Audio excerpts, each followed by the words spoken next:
All right, welcome everyone. We've got a full crowd here ready to hang out with y'all. This is a look back at the Patterson-Gimlin film, a celebration of the 55th anniversary on the Bigfoot Society channel. We got all sorts of people hanging out with us tonight in the chat. Let's see who we've got so far. We got solo hiker, Bam Son, a great way to spend Saturday night. Yeah, I agree. We got Kevin Morrison. Good evening. We've got, let's see, who else we got? We got Campfire Steve. The Florida Skunk Ape researchers have checked in. Good to see you. Let's see. We got Megan. How's it going, Megan? And we got all sorts of other people in the chat, but I appreciate you all being here, hanging out with us for a few hours. We've got some great speakers lined up for tonight.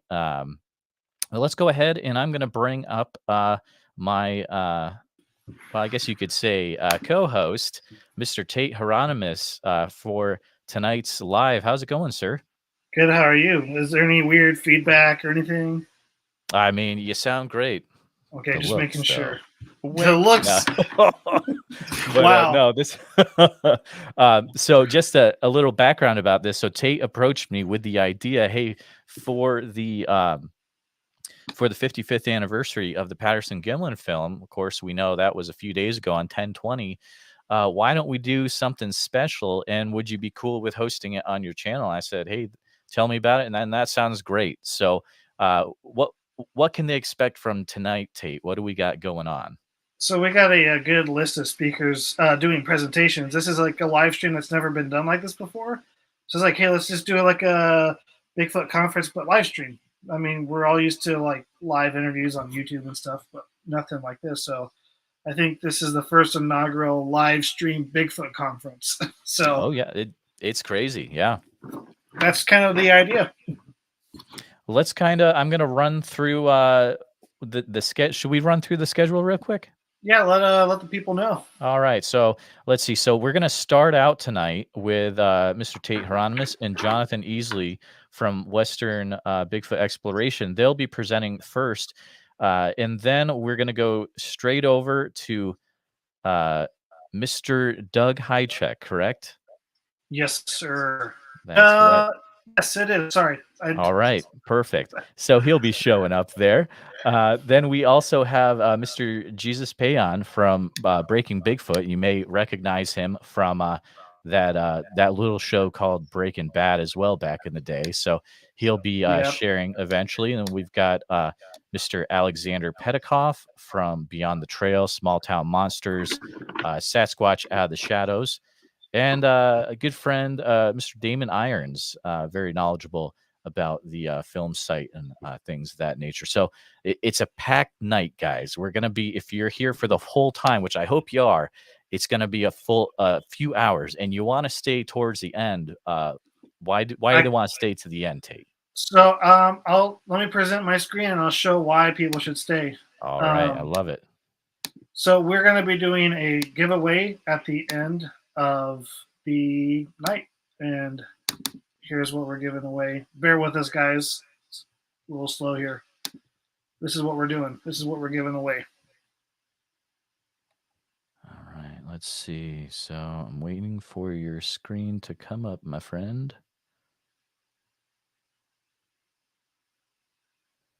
Nothing quite yet, Tate. Oh man, we had this too. This is great. I didn't hit allow. That's what. Okay. We got you. We got you. Hey, here we go. Ready? So go. We got a few things we're giving away. I myself will be giving away a Bigfoot Society shirt. You have to stick around to the end to, figure out how we're going to do that. And Tate, what are you giving away? I'm giving away this Bigfoot Quest magazine. I don't want to say the last guy's name. I can't see it. It's so small. I can't remember. But it's a Bluff Creek special. And there was an article written in here about last year's expedition to the PG film site by our own Aleksandar Petakov. And it features myself, Ron Reed, Alex, Eli, and Jonathan Easley. So it's going to be, it's a cool book. So you definitely want to stick through to the end in order to get the chance to win some cool prizes there.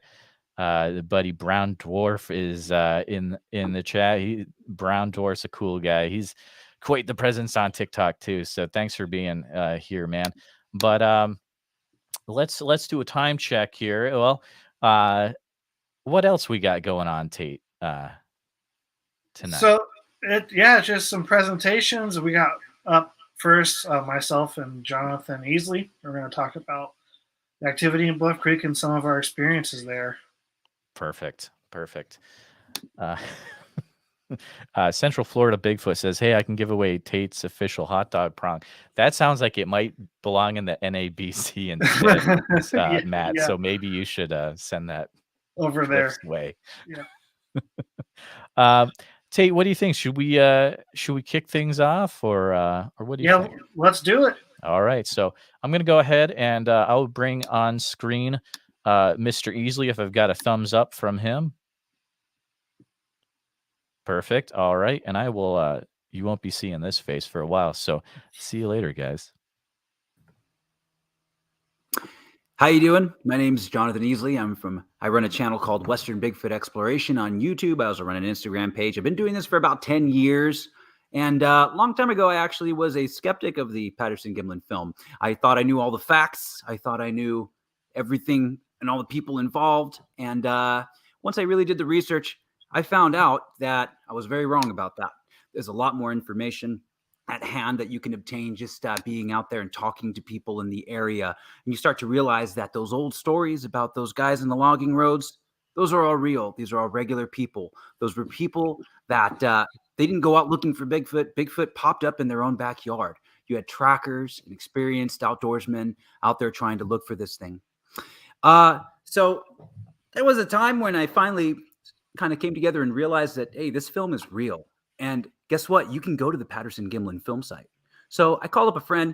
We drove 13 hours to the Patterson-Gimlin film site. Well, it was Bluff Creek area. We camped at Louse Camp. And when you that area is still extremely rugged. And there's a lot of history. You can walk the roads that Jerry Crew built. You can, go to the same pond that Bob Titmus cast tracks out of. And you can still see the Patterson-Gimlin film site. And although it's a jungle today, when you go there, you start picking apart artifacts. You start seeing the stumps. You start seeing the trees in the background. You can actually see the path that the supposed Bigfoot walked right there. You can see where Roger and Bob stood. It all plays out before your eyes if you can just kind of unmask it and know the story. So what hit me was that it was a very real incident that really happened. The more you peel these layers away and learn more information, you learn that the impossibility was not that a Bigfoot walked across that sandbar. The impossibility was two broke cowboys building a suit better than anything that Hollywood could make and can still make today. We still don't have the capability of making muscle flexion throughout the body. So it's very compelling. And when I went there, I'd say it's about a 1.5 mile hike down to the Patterson-Gimlin film site. And this is one of the most important times of probably my life, because this event, this thing that you've watched since you were a child, is all of a sudden coming to life when you get there. And I camped there the first time with a couple guys, Alan and Lewis, and there were some backpacking friends of mine. And when you backpack into a place and stay the night, you start to learn more about the place and all its little sounds and whatnots. And it's a very dark place in the sense that while there's still sunlight up on the mountain, that area down in the canyon in Bluff Creek, it gets really black, really dark, very fast. And even the starlight's blacked out by the trees. You got the creek sound going all night. Anything that walks around makes a good amount of noise.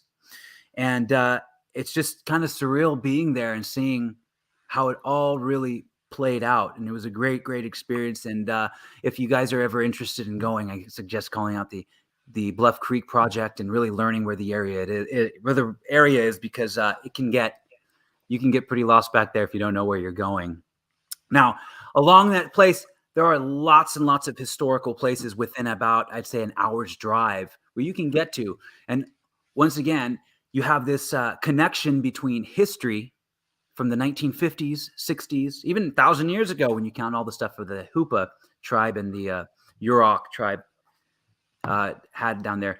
But you go to these places and you can see history play out before your eyes. And when we went to a place called Laird Meadow, this particular place, it was where Roger Patterson cast a footprint himself in 1964 or 1963. It's one of those two. I believe it's 64. Well, he went there with Bob Timmons and cast a footprint. Well, we had been up there a couple times and it looked like a good area. So we went up there and our idea was to park in cars. One group goes up the road. Another group hides in the bushes in different areas of that meadow. And that's what we did. And we stood there for, I want to say 30 minutes before we even did any calls, any knocks, anything to try to elicit some sort of response from something that's wandering outside out there. And lo and behold, there was one of our group members did some call from the top of the mountain. And shortly after that, we heard a pretty bizarre sound. It would sound like a branch thrown. And then what sounds like a champagne popping bottle. It's very strange. I don't know if Tate, if you have that sound available. Yeah, I do. I'll get it queued up here.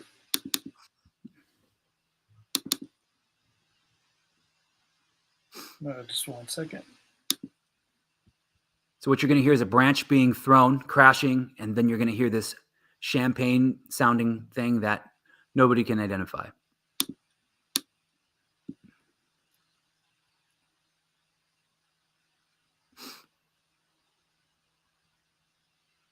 I don't know if we're getting the audio from me. You guys hearing the audio?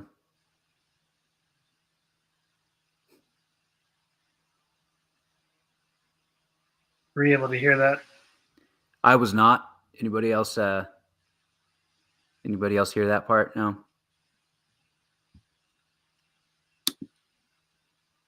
Well, so the reason yeah, nobody heard that. So it's basically this stick throw, this big giant sound, and it's this typical popping sound that is reported from around, like, I guess, North America. I've talked to a lot of different people that have heard the same sound. I've heard a certain popping sound up in the Sierra Nevada mountains that kind of drove me crazy all night. Then also I heard it talked about by Daryl Collier of the NAWAC. And he described it as a clucking popping sound. And that's exactly what I think I heard in the Sierra Nevada. This particular sound, it has remnants of that, but it sounded a lot different. So that recording, I don't know, Tate's kind of digging it up. But so that night we also heard a series of knocks come from different areas around us in different proximity. And while this sounds like a story you've heard 1,000 times, this story had 1, 2, 3, 4, and about, I want to say 7 people involved in it that all heard the same thing and reported the same things. These sounds were so prominent and close to us that we thought that it was the other group not communicating with us. And there were actually moments where we were pretty mad about it, thinking that they weren't communicating, making sounds. Once we met up with them, we realized that they were about a mile up the road, and those sounds made by something like 100 yards away, 150 yards away, maybe, were they're just completely unexplainable. I mean, something knocked against a tree. I always mention that I can hear the wood actually split. So that was, I sometimes use the word exhilarating, but it was an exhilarating experience to hear that, from such close proximity, and everybody have that same experience, and no one really have an answer as to what it was. So, but that, Tate, if you want to take it away with the next subject here. Yeah. So I don't know why I couldn't get the sound to work. Sorry guys on that one. Technical difficulties. But I wanted to talk about the activity in Bluff Creek. Because if you talk to people that have been going there, they say the activity seems to be nulled a little bit, not as active. So, and as I wish the audio would work because it showed something did happen last year in 2021, and then this year we went back to Laird Meadow, and we found this. We found a couple of trees that had some branch breaks along one. We had a couple of trees that had some branch breaks that we thought were interesting, and we took some pictures of them. Here you can see. This one was probably about 5 feet tall, the tree where the break was, and it looks like it was kind of twisted around here. So we took a picture of that and documented it. And it was right in the middle of the meadow. There was no other trees around it. It could have been a bear, but this is the stuff you look for when you're out in the field. And here's another tree. This tree is about 9 feet tall. You can see a break here where it broke down, and this branch was I'm thinking it was broken with this long piece, this bigger part of the tree. And it was kind of twisted. And so it looked pretty fresh to me. So I don't think it happened during the wintertime. But again, it's just this is what you look for when you're in the field. And this is potential activity in the Bluff Creek drainage. So I'll talk more about that in a second. So that tree where that break was about 9 feet up. And then so I had myself and our good buddy Ron Reed stand by the tree, and we're both about 5'11" with boots 6 foot. So I had him stand next to it, and you can get a good sense of the scale of this tree. You can see he has his hand up, and it's still at least a foot, almost a foot higher where the break is up there. So it's pretty interesting when you think about like what could have done that, if it's snow load, or if it iced over during the winter, if it broke like that, which very well could have happened. But why is it this one tree away from all the other trees that don't look anything like this one? That's a bit odd. Now, when it comes to the activity in Bluff Creek, I think as far as activity like vocalizations and everything, you don't hear much of that because Bluff Creek is an area that's really overrun with Bigfooters going there all the time. So I think they kind of stay quiet. But as far as like interactions, they might come around camp at night. They might do this, break trees, knocks to us back and forth, but not as much as it used to be like in the 60s when there was a huge explosion with like Jerry Crew and then leading into the Patterson-Gimlin film and the Laird Meadow tracks and stuff. So Bluff Creek, yes, is still active. Maybe the activity is not what people are hoping for. And so that's, it is what it is. But we keep going out there every year to see what we can dig up. And those tree breaks were a good example. And then, Jonathan, I think we have a few other things we can share that we found this year leading up to what happened as well, like more possible evidence. Correct. So this year, like we do every year, we really try and get out there every night. By like night 3 or 4, we always end up all sleep deprived, and the rest of the week, trying to push it through. But we really get out there, and this year we went out to we chose Laird Meadow again since we had that activity last time, right? Did you want to speak about the Go Road or? Yeah, so we found some interesting stuff on the Go Road. Let me share my screen here. We found these at night just by chance when we were walking it. So I'm going to pull up a picture here. These were tracks casted by Damon Irons that initially Ron Reed and I found, and Stephen Lindsay. We were walking and we saw these impressions on the side of the Go Road where like these pine needles have fallen. And we were looking at it and we were like, these are interesting. So we ended up having Jonathan and Damon meet us at the spot where we found these. And Jonathan, what was your initial thought on the tracks itself? Well, there were some that were bare, but those went off in one direction. And they both came up out of this kind of hole, right, that went down the side of the mountain. So there was obvious, like, kind of game trail that something was using. But if you look at the tracks going the other way, it looked like you or I, with a big stride, walked through there. And it was in wet pine needles right on the side of the road. And that road right there it's a very isolated road. You're out in the middle of nowhere in that road.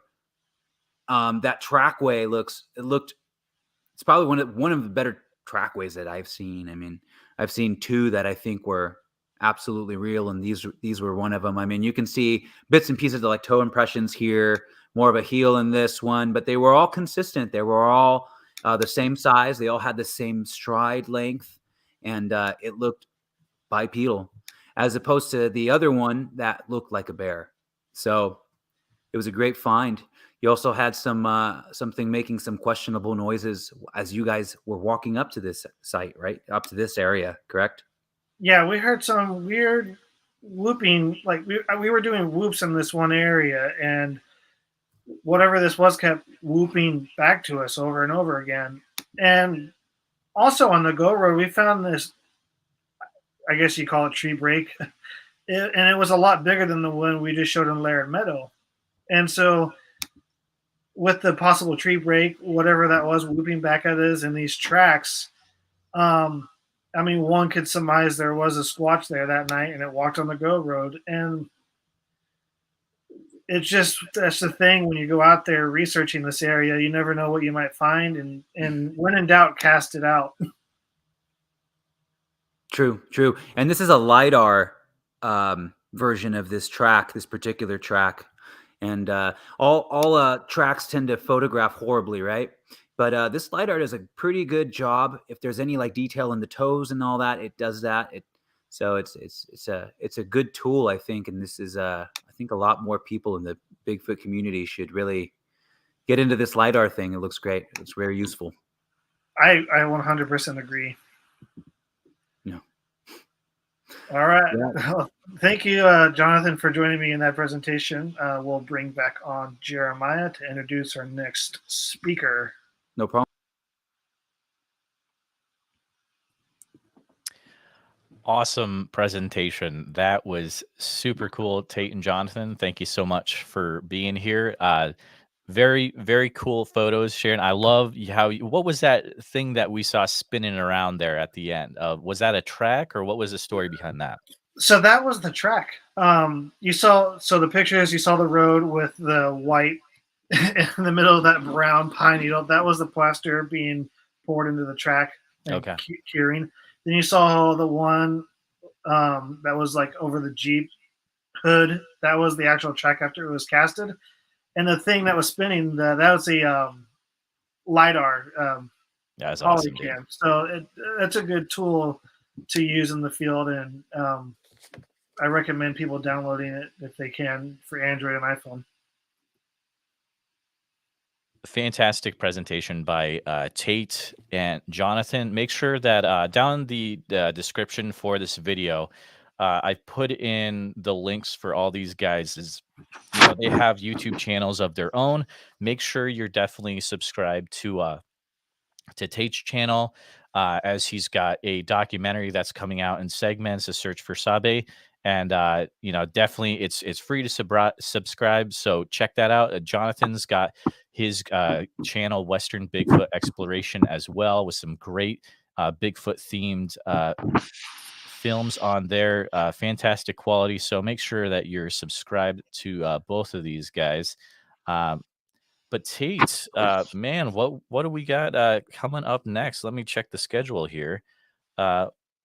We've got Mr. Jesus. I believe on the schedule we've got Mr. Doug. Oh, that's right. I always do that. I did it before the show. We have Doug Hajicek on. Fantastic. That's right. Sorry. I think Doug is good to go. Doug, if you want to give us a looks like, okay, we're good. Let's go ahead and let's talk about Doug for a few minutes.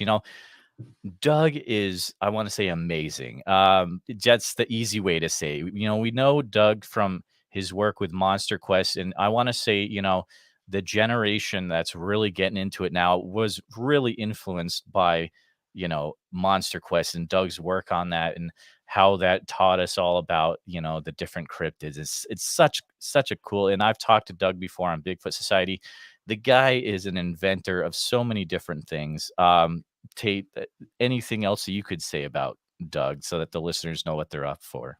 I think Doug is a very humble guy. He's very nice to talk to. He's responsive, and because of Monster Quest, that was the reason I got into it. And part of the reason, and part of it was the Patterson-Gimlin film. It's another reason why we're here tonight. And then Doug's here tonight, and so I really appreciate Doug for taking the time to do this for us. And Fantastic. I only have nice things to say about him. All right. Hey, there we go. So let's go ahead. I'm going to go ahead and bring Doug on, and then he'll present his thoughts about the Bigfoot tonight. So, hello, Doug. How's it going? Good. How are you guys? Perfect. Well, I'm going to go ahead and we're going to get off the screen and let you do your thing, sir. Sure. All right. So anyhow, what I want to talk about tonight is something that rarely gets talked about with the Patterson film. It used to be actually probably one of the main things people talked about years ago. I remember Grover, watching TV shows, and Grover talking about the compliant gait, where the knees never locked. But when I studied the footage, I saw so much more. What I noticed, the first thing, and I want to share my screen here, so I'm going to hit the present button, share screen, see if we can get this working. I'm probably like you, Tate. I'm not too tech savvy here on this stuff. Let's see here.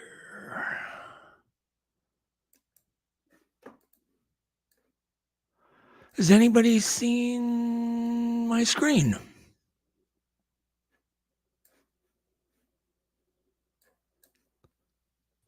Let's see here. I'm going to come on for a few minutes. Doug, if you've got a present button at the bottom of your screen, if you're going to present it directly from your computer. Yep. Okay. So, but I'm not seeing it. So you're going to have to let me know when you can. Perfect. Yep. Anything? No? Not yet, but I'm taking a look here. How about now? And it's a little tricky. So, you'll have to click allow to once you click it exactly what you're. Yep. Please tell me where that is, Jeremiah. So I hit present. So when you click present, and then you have you can choose slides, extra camera, video file, or share screen. No, Nancy, it's his entire screen. Okay. It is chosen. Just don't see anything else to hit. Let me look at top here. Share again. No, I'm not seeing anything. Oh, What can I do, Jeremiah? What kind of things are we wanting to share today, Doug? Well, I just want to share my screen. I've got the Patterson footage, and there's certain parts of it I want to show. Gotcha. Let's see. Let me do it all over again. Is there, Matt had an idea. Is there anything where you need to click permission in order to allow it to share, or? No. Okay. No, nothing's come up. If it's, is it a YouTube channel? Maybe I can bring it up on my screen. No, it's a Keynote. Okay. Keynote program. Yeah, I hit share and it doesn't do anything. Okay. Hit present, it doesn't do anything. Hit share, it doesn't do anything. Well, yeah, it's literally. If you, is there anything where you can try emailing it to me real quick, and I can try to bring it up on my screen? It's over 20 gigabytes. So I doubt it. Well, all right. Fair enough. So that won't work. So let me think a minute. I'm really sorry. Oh, that's all right. Maybe we can. We're kind of flying by the seat of our pants here. Okay, hold on. I think I have to hit the program. Okay. I actually have to pick Keynote. Yes. And hit share. Now it's asking me a whole bunch of questions. Oh my God. It says Chrome has lost permission to capture your screen. Okay, it's a thing where Gotta go to Google and do something. yeah, you have a Open Mac, right? system. Yeah. Okay. Jesus, are you available to do your presentation first, and we can kind of switch out real quick? Yeah. That's That okay, would be Doug? awesome. Okay, Yeah, it'd cool. be awesome because All right. not a Yep. lot I can do unless I can share my Okay. screen. Yep, you got it. And I'll walk you through that. I'm going to go ahead and bring Okay. I'll take you off screen real quick, Doug, and then we're going to switch things up a little bit. We're going to have Jesus Payan come on, of course, from Breaking Bigfoot. And you may notice him, you may have seen him in the show Breaking Bad before as well, but he's got some really interesting thoughts to share about Bigfoot. I'm going to go ahead and bring Jesus on. How are we doing today, sir? All right. How are you doing? Doing great, doing great. I'm going to go ahead and take myself off screen and Okay. let you have at it, sir, to share your thoughts tonight. All right. What's up, everybody? It's me, oh Jesus Jew. So today, as you know, this is about Patty, about Bluff Creek, and I believe that I've found some very interesting things about old Patty. Okay. So the first thing that I wanted to touch upon was, of course, there's still people out there that say it's not real and that it is a man in a suit, you know, and I have to disagree for many reasons, as all the people here today presenting will agree with me that yeah, Patty is real, not a person in a suit.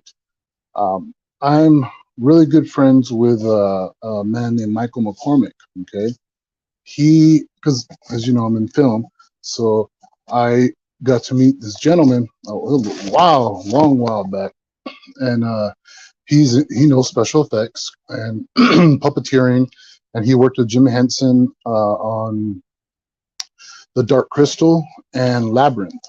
Okay, so he knows his stuff. He knows what it takes to make these things, and his opinion that that's not a suit, because in that year their technology for making suits was nowhere near it is today.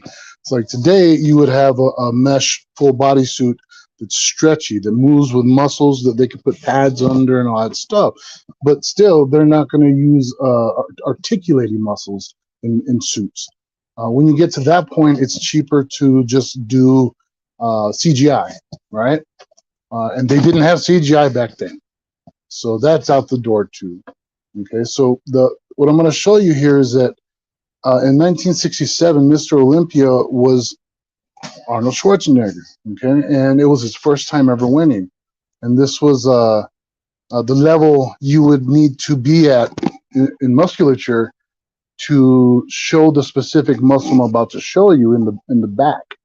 Okay, and if you were going to fake a suit for a Bigfoot, I don't think that they would have spent the time to build an articulating muscle in specific ones. They weren't worried about that. And the suit that old Bill shows people, Bill Munn, I believe his name is. There's nothing. It's nothing like how what you're gonna see. Through enhancing the image, sharpening, adjusting tones, and all that good stuff, you'll be able to see the area that I'm speaking about. I also have a picture of a bodybuilder's back to show you the muscle. So if you could put up the bodybuilder's back, if you have that available. There you go. All right. So right in the middle of his back is what we're looking at, okay? If there's any way you can enlarge that, that would be amazing. If not, it's okay. But right there in the middle, you see that muscle. You've got the trapezius at the top, and it goes down to that, which on Patty's back, you're going to see it looks almost identical to that, but more of a V-shape, heart shape. Because like I said, it wasn't really good lighting for that to try to get muscle shots, but it's there. So we could go to the first enhanced version of Patty's back. All right, perfect. And then if you could zoom in, and I don't know if you can zoom in or not, but all right, cool. So if you look in the same area, okay, as what we just showed you on that bodybuilder's back, you can look and see there's a V there, all right? And in that V, you can see the muscle striations, all right? So if you, in order to have that show on, say, somehow they made a suit that was skin tight on old Bill or whoever is claiming it is, you'd have to be one in the shape like Mr. Olympia, possibly be on steroids. That does not show on a human's back unless you are a serious athlete and working out a lot. So your body fat content ratio, you're looking at 2%, 4%, body fat to be able to show that muscle right there. People train for years and years and years and years to be able to show that part of their back in competition. So for somebody, and they're going like this, they're flexing and trying to flex as hard as they can just to get that muscle to show. Patty's not even flexing; she's just walking, and you can see it. It's right there. Okay, if you could change it to the enhanced version of Patty's back, perfect. All right. So I, outlined her, lightened her up, sharpened, worked with the colors I had there, and you can see really well now the V, those muscles flexing. All right. If you take the time to compare, on Google or wherever, look at an anatomy, the back anatomy, all the right muscles are there, which means that those muscles are really big. Okay. That you're looking at, especially that one in the middle. That's stuff like that. There's so much more. Her calf muscles, her thigh muscles, all over her body throughout the video. There's so much proof, that this is an actual being, creature, whatever you want to call it. It's a real animal. And Michael McCormick agrees that is not a puppet. That is not a suit. Okay. It's just not. Sadly, but people that want to argue and continue and say what if or what if or what if, they can do that all they want. They don't want to accept evidence. There's enough evidence of everything that we're doing. All of us researchers, know of between each other. There's plenty of evidence that proves Bigfoot's alive, from DNA to stuff like this. To LiDAR pictures of footprints, and in the footprints there's dermal ridges that don't run in the same direction as a human's foot, and the list goes on and on and on. So if people don't want to believe, then I'm not wasting my time. I'm not here to prove Bigfoot's real. I'm just here to share my research on what I've believe I discovered about the specific Sasquatch right here, Patty. Okay. So I'm going to move from this topic right here, from the musculature of Patty, to another picture of Patty, the large picture of her from the side. There you go. So one day I was watching a documentary about Bigfoot, of course, and they were showing this museum. And in the museum, they had this picture of blown up, like life size, 7 foot, 8 foot tall. Patty, the actual full thing is even bigger. And there's this little kid standing, next to the picture, and old mom, whoever took the picture, is all, smile, Johnny, and he's all giving the thumbs up with Bigfoot next to him. But that's when I noticed on the arm, the upper arm, that's facing us right now, which would be her right arm. I noticed a shape that I had seen before. And I went through several different shots that people have enhanced in that image, and watched the video, and it's there. It's always there. I've never heard anybody talk about this specific spot either. So I was like, there's no way I'm seeing what I'm seeing. And that's in California, Bluff Creek. I do a lot of my research in New Mexico, in the Cloudcroft Mountains, which are the Lincoln County National Forest in there. And during one of my Bigfoot hunts, I got a picture of a Sasquatch. At the time I took the picture, I didn't know where it was. Like, I heard it, but I didn't know exactly where it was. So I took, some wide shots. When I got home, I looked around, zoomed in here, zoomed in there, brightened it up, and sure enough, in the dark shadows, there was it looked like a Bigfoot, sitting cross-legged or squatted down, right by a tree, kind of peeking, it's looking at me. And I named it Bailey, okay, because it was in Bailey Canyon that I got this picture. Well, on the arm of that little Sasquatch, or big Sasquatch, is really far away, so it's kind of hard to gauge how big it was. But on the same arm, in the same place, it had that marking on the arm that Patty had, which looks like a backwards P. Okay, and I was like, "How?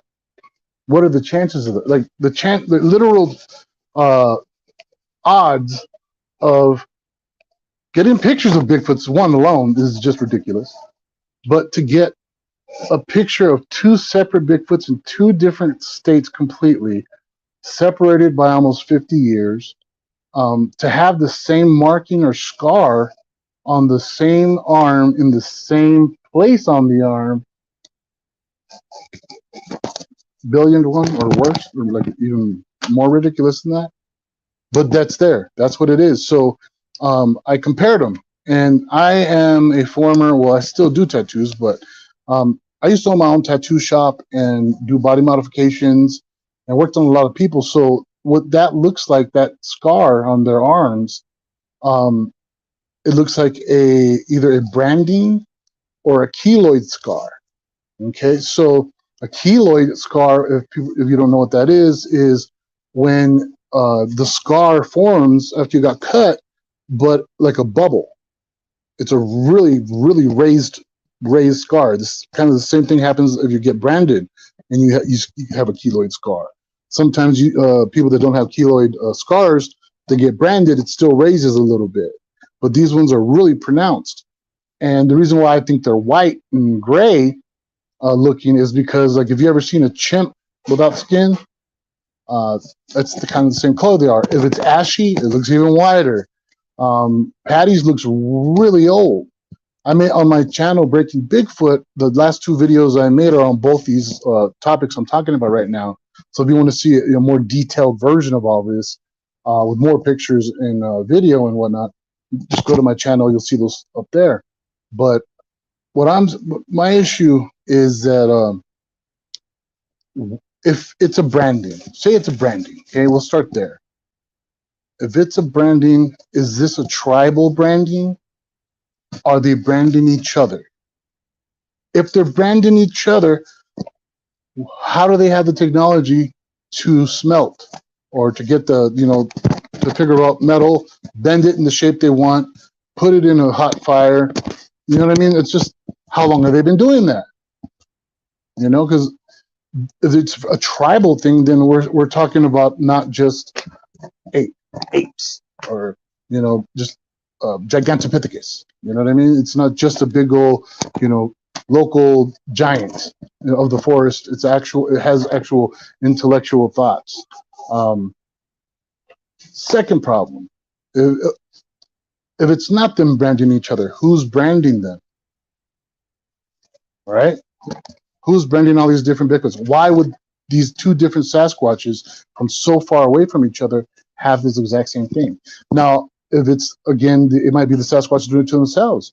Are they cutting themselves? Because when I was doing the tattoo shop and everything, people would do that. It's called scarification. They'd slice themselves up to make certain shapes and whatnot. If that's the case, that's a very tribal thing. You'll see that type of tribal scarring done in African tribes in Africa. We're not in Africa. How would they know about this? I'm just not sure what that would mean. If you could put up the picture of both of them, their arms next to each other to show the comparison. Yeah. So the people at home, you can look at that Patty's picture on your own. Go on Google look up images of Patty and zoom in, take the pictures, lighten it up. It'll be there. I didn't make it. So there's Bailey on the right, Patty on the left, in the same place, same area, basically the same shape. Patty's scar looks way older, way older. Of course, people are going to argue, oh, you're just seeing things, Jeeves. Am I? Yeah, I'm seeing some type of freaking number 9 or a backwards P, that's the shape, on the same part of the same arm on 2 Sasquatches. What is it? Why is it there? Are they kept like cattle? If they're being branded by someone else, well, I'm still curious who the heck's branding them. I don't know. Where are we at for time, guys?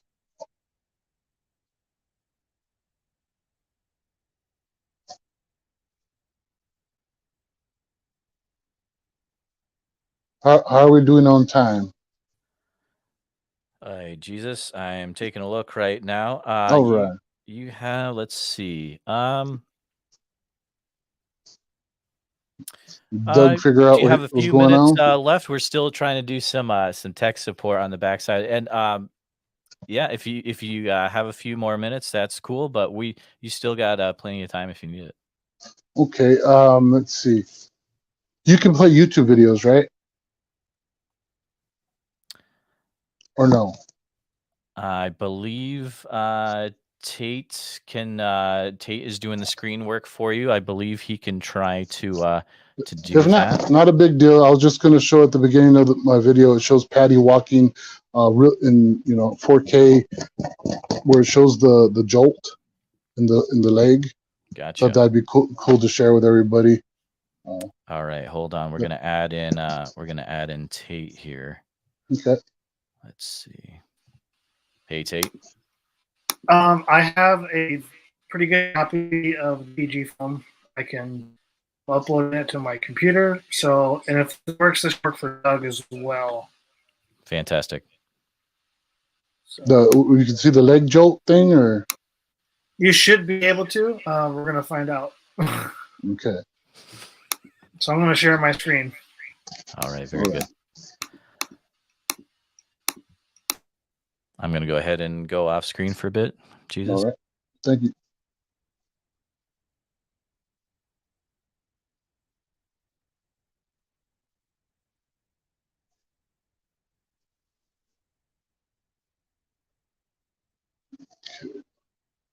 It would be way before that part. Oh, dang.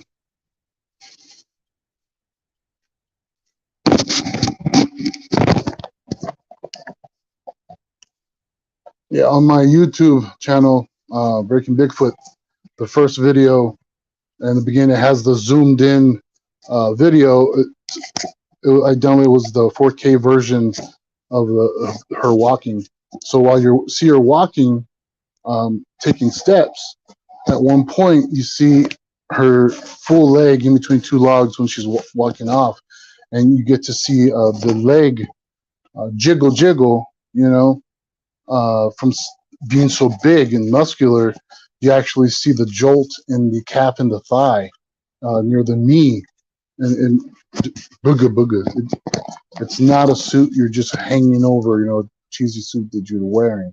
See, that's just, like I said, more things that you can see. But like in the calf muscle, when she's walking, you can see the separation of the muscle. Okay, and above at the top of her calf, you'll see 2 white lines almost. Those are her tendons. It's all the anatomy's there, and it's just, to me, it's amazing to see that kind of thing after that. It's been enhanced so much, so many different times. Again, with the symbol on her arm, I'm calling it Patty's clan, because from all the different stories I've heard about what happened on that day with Patty, she was there with her clan, and there was other Bigfoots everywhere in that area hiding, and hopefully not everything is true what I heard, because that would really be crappy. But I can't wait to get out there and do some research with Tate and everybody that is going to go out there. As for me, I'm not interested in trying to prove that Bigfoot's real. like I said, I am putting forth just research about the Sasquatches that I'm dealing with. I'm not doing this as I hope it's real. I know it's real. Seen them in person multiple times now. I know the DNA situation with Bigfoot. Yeah, so I'm trying to do more of the study of the social behavior of the Sasquatches, because I've been around what they've had infants around, juveniles that are 5 feet tall on up. So there's a definitely a social structure that's going on how they operate, and that's what I'm interested in. Instead of just staying on the whole, I'm trying to prove she's real, because to me it's like wasting time almost now, because we know they're real. Let's move forward and start researching more on her subject. That's just my own personal thing. I don't got no cool letters by my name or nothing, but I try to do the best I can with my research and put forth real stuff, real things. Like I said, if you go down to my channel, Breaking Bigfoot, I've got video that I filmed of Bigfoot. I've got pictures of Bigfoots, little Bigfoots, big Bigfoots, all kinds of cool stuff that I put out there on my channel. I don't put out videos on my channel to make money, for fame, none of that stuff, because this isn't making me famous. I got movies and TV shows, other stuff with that. This is pure research. I don't put up a video every day, every month. It's random, because I don't want to present the same crap over and over and over. I want to bring you guys new information, new findings and whatnot. So a lot of people are like, when you put another video out? And it takes a while sometimes to get these things, But if there was any questions that I could hear, I would answer them. That was fantastic. Thank you, Jesus. A very interesting viewpoint on I'd never heard before. So thank you for sharing that. Thank you. That was great. Definitely, guys, make sure that you're checking out the YouTube channel of Breaking Bigfoot, and go watch a few episodes of Breaking Bad as well. Hopefully that helps out Jesus as well. That's a good thing. That's a good thing. Yeah, All right. Thank you. You're a Breaking Badass, my friend. Hey, I love it. All right. Well, I'm going to go ahead and take you off screen, sir, but thanks for hanging out with us tonight. Thank you. You got it. And ready. Do. All right. Let's see. So we're having a great night. It looks like, well, Doug, should we give it another try? We're kind of doing we're doing some drama tonight, some Bigfoot drama. I love it. Let's see if we'll get it to work this time. All right, we can try it. We're gonna cross our fingers. So Let's try fingers it. in the chat. All right, I've done everything they've said. we've been working Step hard by on the step. back end. You got it. So anyhow, let's see if we can share it. See, I'm going to present and share screen. Boy, they don't make this easy, do they? Well, it's the curse of Bigfoot. Of course, 20 things came up for me to pick from now. Hey, that's a good sign. You're getting closer. Oh my God, they want me to share with 2 monitors, 1 monitor, 5 monitors. What do we want here? Don't show these tips again. There we go. Share screen. All right. Hey, do you see anything? Let me see if it shows up. And is there an allow button on at all? Nothing has come up. Not yet. I've hit window, entire screen. I mean, that's selected. And choose what to share. Window. Click the actual thing that you want to share. Because it's a little tricky. You have to click the actual. Okay. There we go. I just did it. Yes. We did it, Doug. Yes. There you go. Okay, so I'm going to go ahead and get my my face off screen, and then I'll let you take it from here. Sure. All right. Thank you, Doug. All right. Okay, let me enlarge this. Full screen. Okay, this is just the Patterson footage. It's It was enhanced only by converting it, the film copy from John Green, to high def. And that's it. So other than that, okay. So I ended up watching this footage for literally months. But there was one thing that really bugged me that no one had ever talked about, and it's coming up real soon here. And that is when the creature gets into this very, very bizarre situation right here. As if the knees, the thigh is angled in, the right leg is actually quite a bit behind it. And it's as if we've got kind of a crisscross leg. And of course, I kind of figured, well, this is in preparation to do this tightrope walk when they get going, which is something I don't think they do when they're walking slow, but when they're in a gait, they actually, they put one foot directly in front of each other. So this was the frame pretty much right here that intrigued me. And of course, it won't hold. See if I can get it back again. Yeah, it was right here. So I knew something was going on. It wasn't just the bent knees. And I was just determined to figure out what it was. And so thank God, during the very tail end of the footage, you can see the backside of the creature. And it was here that I also saw the same dang thing. I'm not even going to try to find it because it's so shaky. But I had found the same thing when the legs were crissy-crossed. And so the next thing that we did was to do this. Let me, actually, there we go. So the next thing was to actually try to animate what we were seeing. And so we built this complete skeleton, and we tried to figure out, what was the creature doing based on, basically joints. So we took every joint, we mapped it through the entire bit of footage. And then when we started to play it, it literally did exactly what I'd seen. And that was surprising to me, actually. It'll start playing here. And this allowed me to watch the creature walk to me. I could look at it from the top. I could look at it from the side, have it walk towards me. And to me, that was, whoops, there, oh, geez.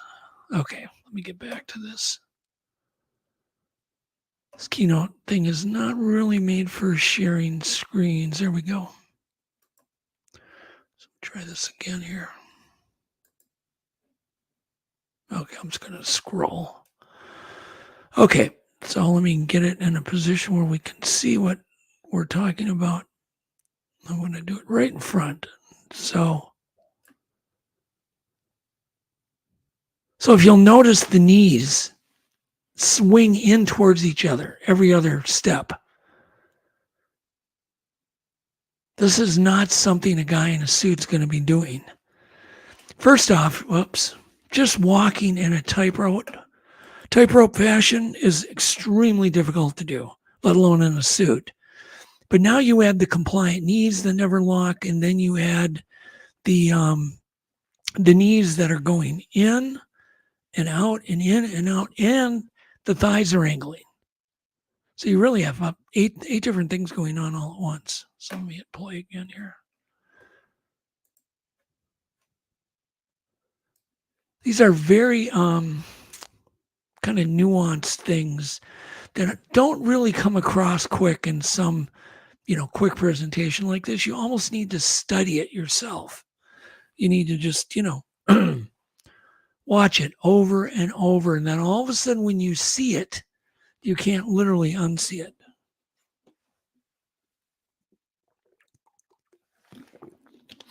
You can see the knees swing in and then swing outward, swing in and swing outwards. And during this animation, we really didn't capture, it's more exaggerated than this. But if you'll notice, this allows one foot to go just about directly in front of the other foot. So there's also a swinging of the ankles, the knees, the hips, the thighs. And at one point, the legs get tied in a knot. It's really complex. Of course, this is one of my arguments. There's no way this could be a guy in a suit. It's a creature that everybody talks about how smooth it is. I was listening to a eyewitness yesterday. It was on a podcast, and he was actually talking about it was so smooth and fast, he just couldn't even comprehend it. And that's the other thing we didn't work on. I mean, we only had so much money to do this. As this cost me about $20,000 to do. In Legend Meets Science 2, we're planning on taking it to a whole new level. So let me let it just play here from the top too.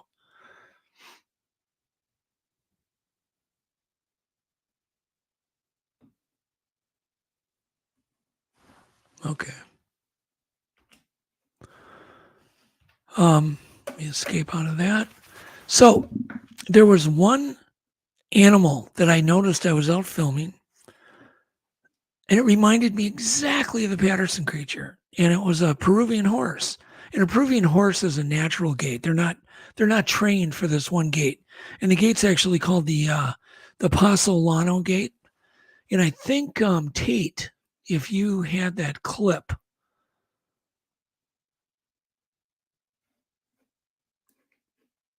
Tate.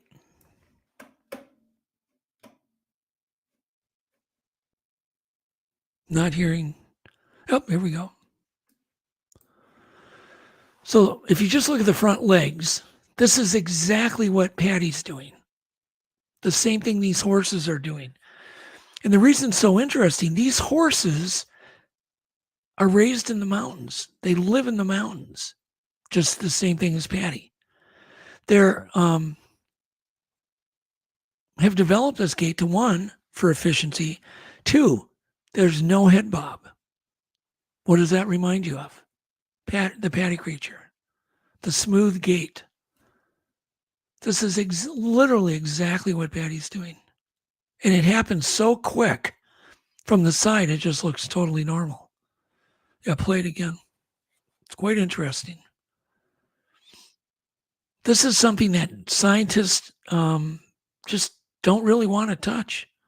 I think it's the most interesting aspect of the Patterson footage. Like I said, I am planning on going very, very deep. So I did bring this phenomena to a gait specialist. In fact, this gait specialist is so good at what he does, he can spot somebody getting Parkinson's disease years before they get it by noticing little subtle things in their gait. And so I went to this gentleman here, happened to be at the University of Minnesota, and we took a bodybuilder, and then we posed the bodybuilder in each frame, matched it up. We had a split screen, matched it up, so we can literally match each joint up and then have the bodybuilder hold that position, which was very difficult for him to do. And then we took a still photo. It's then so we could reanimate the gait again. Plus, we could get feedback from the bodybuilder of these positions that he had to get in. It was almost impossible for him to hold in these twisted legged positions. You can just see how the legs twist. They swing outwards, inwards. It's basically kind of a knock-kneed and then wall-eyed and then knock-kneed and then wall-eyed and knock-kneed. But this allows the same type of tightrope walk. If you also notice the front hoofs, how they'll go, one will go right in front of the other one, just like a Bigfoot trackway. See how they step right in front of the other step. So they're also walking on a tightrope. So that is something I would like people to look at, to work on their own, study the Patterson footage, start and stop it, study the Peruvian horse, look at other Bigfoot footage. It's quite interesting. And they do it so amazingly smooth, you don't notice it. Okay, what else here can we go through? So I did this piece of footage very, very easily by just changing the angle of the lens and actually filming the Jeff Meldrum, and he worked with a guy named Tien who did the 4K footage. And this kind of just gives you a new perspective. And I'll get back to it. Here we go. I'm going to play this. I posted this on Facebook, and it got about 5,000 views. All I wanted to do here was just to kind of give you a feeling of the creature walking towards you. It's probably a little more similar to what Bob Gimlin saw with his own eyes. And Bob always described he described the creature to me personally as seeing a quarter horse. That's what it reminded him of. That's a bulky, big, muscular. And he had told me personally how disappointed he was with the footage when he saw it, because it just looked so much smaller than what he saw with his own eyes.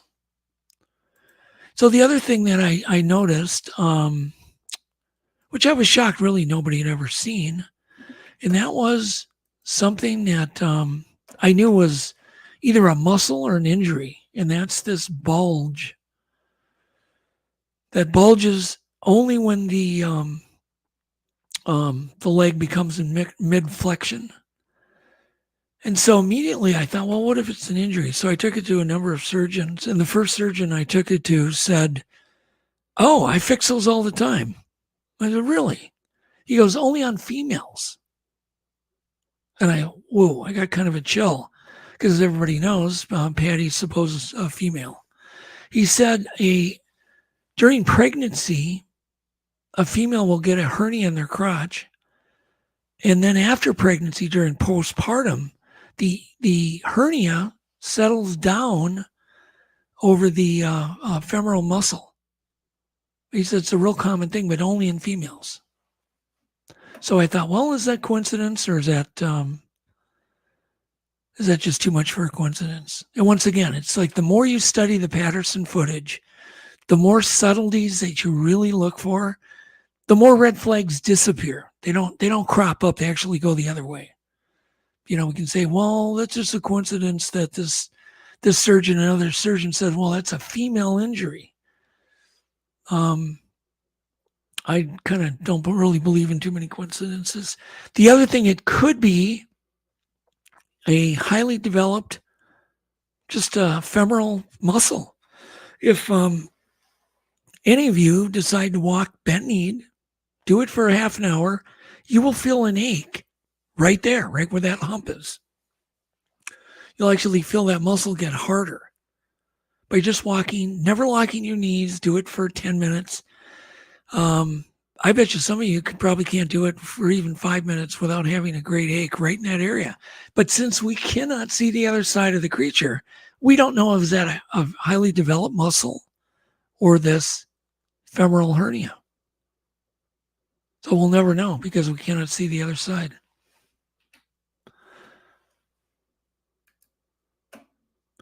So these are the other things that, once again, are, they're talked about off and on, but when you put them all together, they really, really, spell this is a real animal. The IM index does not match human, and it's the intermembral index. And that's basically taking into account every joint, the elbows, the wrists, the neck joint, the knee joints, the pelvis. So when you take all of those into account, they just simply don't match human. The torso is already, just that alone is too long. Bill Munns threw a figure at me. He said there's only 1 in 5,000 people that would even have a torso that long. So it'd be very rare. And so the question is, did Roger seek out somebody that had this longer torso? But why? I mean, he didn't know anything about this stuff. I mean, this is the film that kind of set the mark on all of these things. Only because, think about how rare it is. This creature is completely out in the open and in full sun. Think about the next time you see a piece of Bigfoot footage, how rare this is. So you have multidimensional evidence here. You have footprints, you have footage, and you have the testimony. So it's 3D anecdotal evidence, although the footprints, they are physical.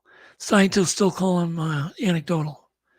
So then you have the musculature that Jesus went through, the knee tendons, the thigh tendon, arm muscles, biceps, triceps, the shock wave on the right leg when it puts its weight on it, which is really interesting. The possible hernia on the right thigh, the plantar toe flexion, the gluteus muscles, the butt crack, the very, very smooth neckline, because if you're going to have a guy in a suit, you need to hide the seam at the neck. So you're going to have a long hairline. Then you've got breast jiggle and the skin folds. And back then they did not, in 67, they did not have silicone breasts. So you couldn't even do a prosthetic breast. So once again, you add all of these things up. It isn't like we're just taking one thing and, resting all of our eggs in that one basket. There's so many things, the size, the weight, the footprints, the testimony, the all of the scientific things here I mentioned. And then you take that very, very complex gait. And that gait is so complex, I don't think there's any human on earth that could even come close to doing it. The Peruvian horse is the only animal that can do that gait. And it's a natural gait. It's not trained, and it lives in the mountains in a very similar terrain. So with that, I think I'll bump off and see if we can get Jeremiah back on. Doug, thank you so much. What a fantastic presentation. I'm going to go ahead and bring on Tate as well, and then I'll take you off screen, Doug. But thanks so much for sharing all that information. I mean, new information for me. Yeah. Make sure viewers, if you're not, subscribe to Doug's YouTube channel, you're missing out on a lot of stuff. So definitely check out Untold Radio Thank you. AM. But Thanks thanks so so much. much, Doug, for hanging Thanks, out. Jeremiah. Yeah, we'll talk soon. All right, let's bring up Tate. What did you think about that? That was like, so preparing for this night, I was seeing that footage and I didn't know how Doug was going to present that. I was like, when he presented that, I was like, that's cool. I didn't think about that. And watching, I was like, that's so interesting. And there is no head bob in that horse. I'm like, wow. It's stuff I've never heard of that before. I mean, that was groundbreaking for me, and it's if that's just an indicator of what's going to be with Sasquatch Legends meets Science 2. I mean, yes. I can't wait. So thanks so Also- much, Doug, for hanging out with us tonight and presenting all that information.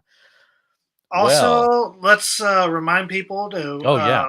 that there is going to be a giveaway at the end of the live stream.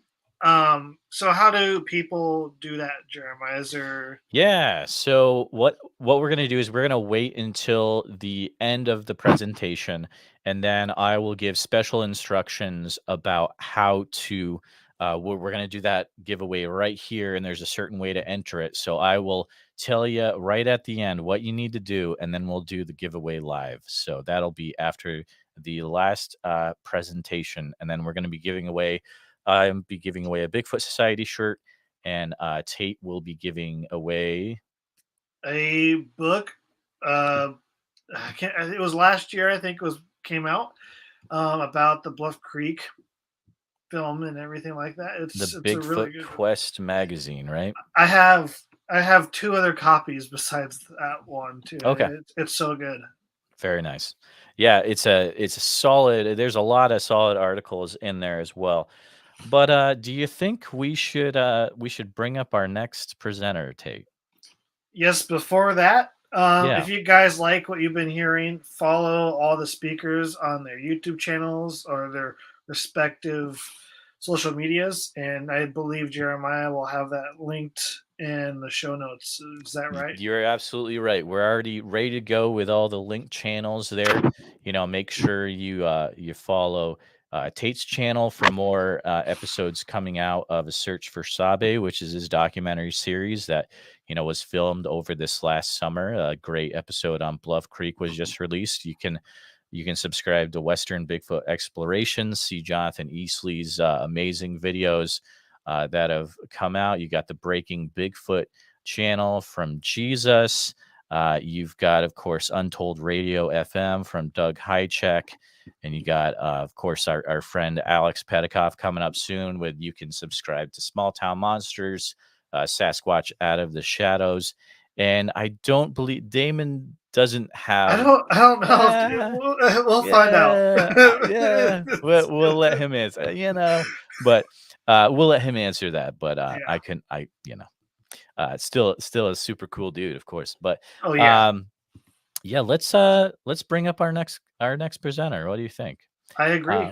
Let's talk a little bit about him first. So of course, we wanted to make sure, when we were talking about who should we have in this crazy presentation, definitely we had to have Alex Petakov on here. You've seen him in all the Beyond the Trail episodes on YouTube with Eli, and just a fantastic Bigfoot researcher, one of the current and next generation. Tate, I'm excited to hear what Alex has to say. I agree. He's definitely one of my trusted friends in the Bigfoot community, and we're always bouncing on stuff off each other. So this guy knows his stuff. Fantastic. Well, let's quit talking about him. Let's have him come on. So I'm going to go ahead and take you off screen, and let's get Mr. Alex up here. Hello, Alex. Hey, glad to have doing, you man? here. Can you hear me okay? You sound great. You look great. So let's go ahead and I'll get off screen and let you do your thing. Absolutely. Thank you. So thank you guys for having me on. Obviously, just want to shout out to Jeremiah, Bigfoot Society, and Tate Hieronymus. You guys are doing a good job. I know as a person who's done a lot of podcasts and have a YouTube live stream, it's not easy to get this amount of people together, especially on a Saturday night, and get them talking about stuff and all the tech issues. So you guys are doing a great job. So Jeremiah, if you could just pull up my share screen thing, that would be awesome. Perfect. So we've been hearing some very interesting stuff tonight about the Patterson film. Just, how iconic of a piece of footage it really is. And I'm not going to offer any insight about the film or anything like that. I think Doug and Jesus talked a lot about that, and as well as, Tate and Jonathan too, kind of touching up on that and some of the other things that were going on at Bluff Creek. So with that said, I'm going to actually talk about the Bluff Creek region itself. I think context is very key. So obviously the Bluff Creek area, that region of Northern California, is sort of aptly named, in my view, the Bigfooters Mecca, or the Holy Land for Bigfooters, or whatever kind of term you want to put it, because it's just so important to the Bigfoot topic. And the reason I chose to do this is, with the Patterson film, I'm of the opinion that even if it were, definitively to be proven real tomorrow or fake, it wouldn't really change a whole lot. I think regardless of the status of that film, this area, Bluff Creek, has become so famous to the point where people the world over travel to this region. So I just wanted to talk a little bit about that and just some of the basics about the Bluff Creek region. So this is a beautiful picture, by the way, of that area that is right behind the text there. So just to put some context into place, here is a Google Earth image of the Patterson-Gimlin film site. And I just want you to notice the areas around that, how just desolate it is. And the reason for that is that this region of Northern California is really one of the great wilderness areas in the lower 48 of the United States. That's basically anything outside of Alaska. It was, up until the 1950s, almost untouched in terms of human habitation. You had some Native American tribes in the area, yes, but you didn't have industrial kind of society. It was pretty untapped, at least from what I've read. Today, this area around Bluff Creek comprises of 3 national forests: the Six Rivers National Forest, the Klamath National Forest, and the Trinity National Forest. Absolutely amazing how much territory there is there. So Six Rivers is over 957,000 acres. Klamath National Forest is over 1,700,000 acres. And Trinity National Forest is over 1,200,000 acres. I mean, that's staggering. We're talking areas where there's absolutely no human presence whatsoever. And even in the areas there's just rarely, people going in, aside from some of the roads in some of these areas. So this is just a closer up image here as well of the actual Patterson-Gimlin film site. So you can kind of see just absolutely nothing. I mean, there's some roads going through those patches you see. That would be Forest Service, authorizing logging and that sort of thing. So timber. And the whole reason that this area of Bluff Creek was found actually or kind of where the origins of the Bigfoot topic was in the 1950s, after the Redwood Coast, as you can kind of see to the left there, was essentially decimated. Most of the old growth redwoods have been destroyed, into the 20th century, unfortunately, just devastating logging. But once that was kind of said and done, logging companies started turning their attention inland into, interior of Northern California. A lot of these huge Douglas fir trees still available in areas around Bluff Creek. Like I said, there was mostly only Native American presence there. There's the Hoopa and the Yurok tribes, and the Hoopas had one of the best deals, of Native American tribe with the federal government. At least they never really had, a very big open conflict with the U.S. government, as opposed to lots of other tribes. And we know kind of a little bit about that tragic history. But another really interesting thing I wanted to share is there's this thing called the Go Road in Northern California that runs essentially right through Bluff Creek. And it's this old road that was being constructed that was essentially halted. So it was a 55-mile road that was planned, and only 13 miles of it were not completed. And you can see that line right there in the middle. That is the little section was not completed because local tribes petitioned to get this road stopped because it would encroach in one of their holy territories. So what's so crazy about going to the Bluff Creek region now is that you're driving on a paved road and you're wondering, I'm in the middle of nowhere, mountains, you're over an hour outside of Willow Creek, why am I on a road suddenly? It's this road, and it just kind of comes to an end. It's almost a very apocalyptic kind of feel. This is actually a picture of, kind of the side of the road and what the road actually looks like. It's really interesting. I think it just adds to the mystique and the mood of that entire region around Bluff Creek. Very interesting. So it's just something that, it's not exactly right on top of the Patterson-Gimlin film site or a Louse Camp or anything like that in that section of Del Norte County, but it's just a little bit further north. I just find it so interesting. It's like the highway that time forgot, and it just happens to be there. I know researchers like Bart Catino and others have talked about interesting activity in the area around where those roads kind of end. I mean, as we saw from previous pictures, there's just absolutely nothing but mountains and woods and territory up in that area. And this photo actually is also taken off of the Go Road there, which is pretty intriguing. I always thought that was, and I've only been to Bluff Creek once. So this was last summer that I went. I absolutely fell in love with the place. And I completely understand why, Tate and other people, the Bluff Creek Project, those guys are so intrigued by this area. And another thing I should mention is, just the surrounding areas around Bluff Creek. Of course, aside from the National Forest, you have to the left, you have the Yurok Reservation, to the south, Hoopa Reservation, and then Willow Creek, which is it's almost a 2-hour drive from Willow Creek up into the Bluff Creek area, into going towards the Patterson-Gimlin film site. Directly to the left on the coast there, you'll see the Prairie Creek Redwood State Park, and that's the Redwood National and State Parks.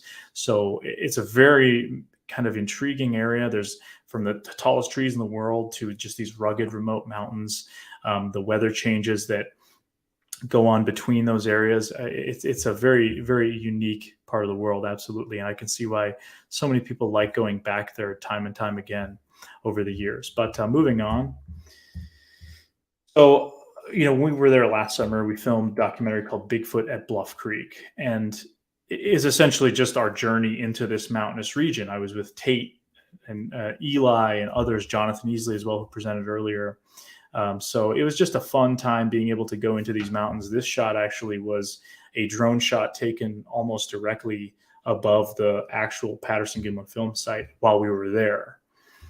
And then when we're talking about, the kind of cultural imprint of Bigfoot in the area, of course, you have the little town of Willow Creek, which people think is sort of right outside of where Bluff Creek is for folks that maybe haven't been there. But as I mentioned, it's so far from the actual turnoff where you start going up the Go Road to get to the road that'll take you towards either Bluff Creek or Louse Camp. It's pretty far out there, but it's the closest sort of civilized spot, I suppose, where it's a smaller community. But of course, the Willow Creek China Flat Museum is well known over the years as a gathering place for a lot of Bigfooters, a lot of interesting artifacts there, such as this next photo, which is actually Tate, our own Tate, with one of the original Patterson-Gimlin film site cast. This is one of the Patty casts that they had there. And, there was like 4 or 5 of us in there, and we're all nerding out after they unlocked the cabinets and start pulling out all these original casts from 67 and even previously. It's just so interesting to be able to see that. Tate's kind of holding it up like a child or something. Very, very careful with that kind of thing. But it was so interesting because there were still little pieces of wood and things left inside the track from the ground that would have been there in 1967. So again, I mean, going back to my original point, whether or not the film is real, I don't think at this point matters. It's just inspired so many people to go out to this area. I never would have imagined going to a place like Bluff Creek unless it was this connection to the Bigfoot topic, right? I mean, I love going into wilderness areas, but there's so many just like it. I mean, I think Bluff Creek is unique, but there are plenty of desolate wilderness areas across the United States, whether it's the Rocky Mountains or just north of me in Maine. I mean, you can take your pick. This area, I think, kind of stands out for many of the reasons folks have talked about here. Obviously, the Patterson film, even the history prior to that, the term Bigfoot being invented and that sort of thing. And this is on the drive-in. I'll just show a few photos here, kind of helping to visualize this area. A lot of people, we hear about the footage, we hear about the stories, but being able to actually see it is pretty incredible, and it's just awesome to be able to see it. So this is a famous sign that's kind of before you actually head into the area where you turn off near Orleans to head into the Bluff Creek region. You have where the Bluff Creek River actually meets up there with the Klamath. And of course, people are sticking there's stickers and signs, and we actually put one of Jeremiah's Bigfoot Society stickers. He has a, kind of sticker design of this sign, and we stuck it on the sign for him, which was fun.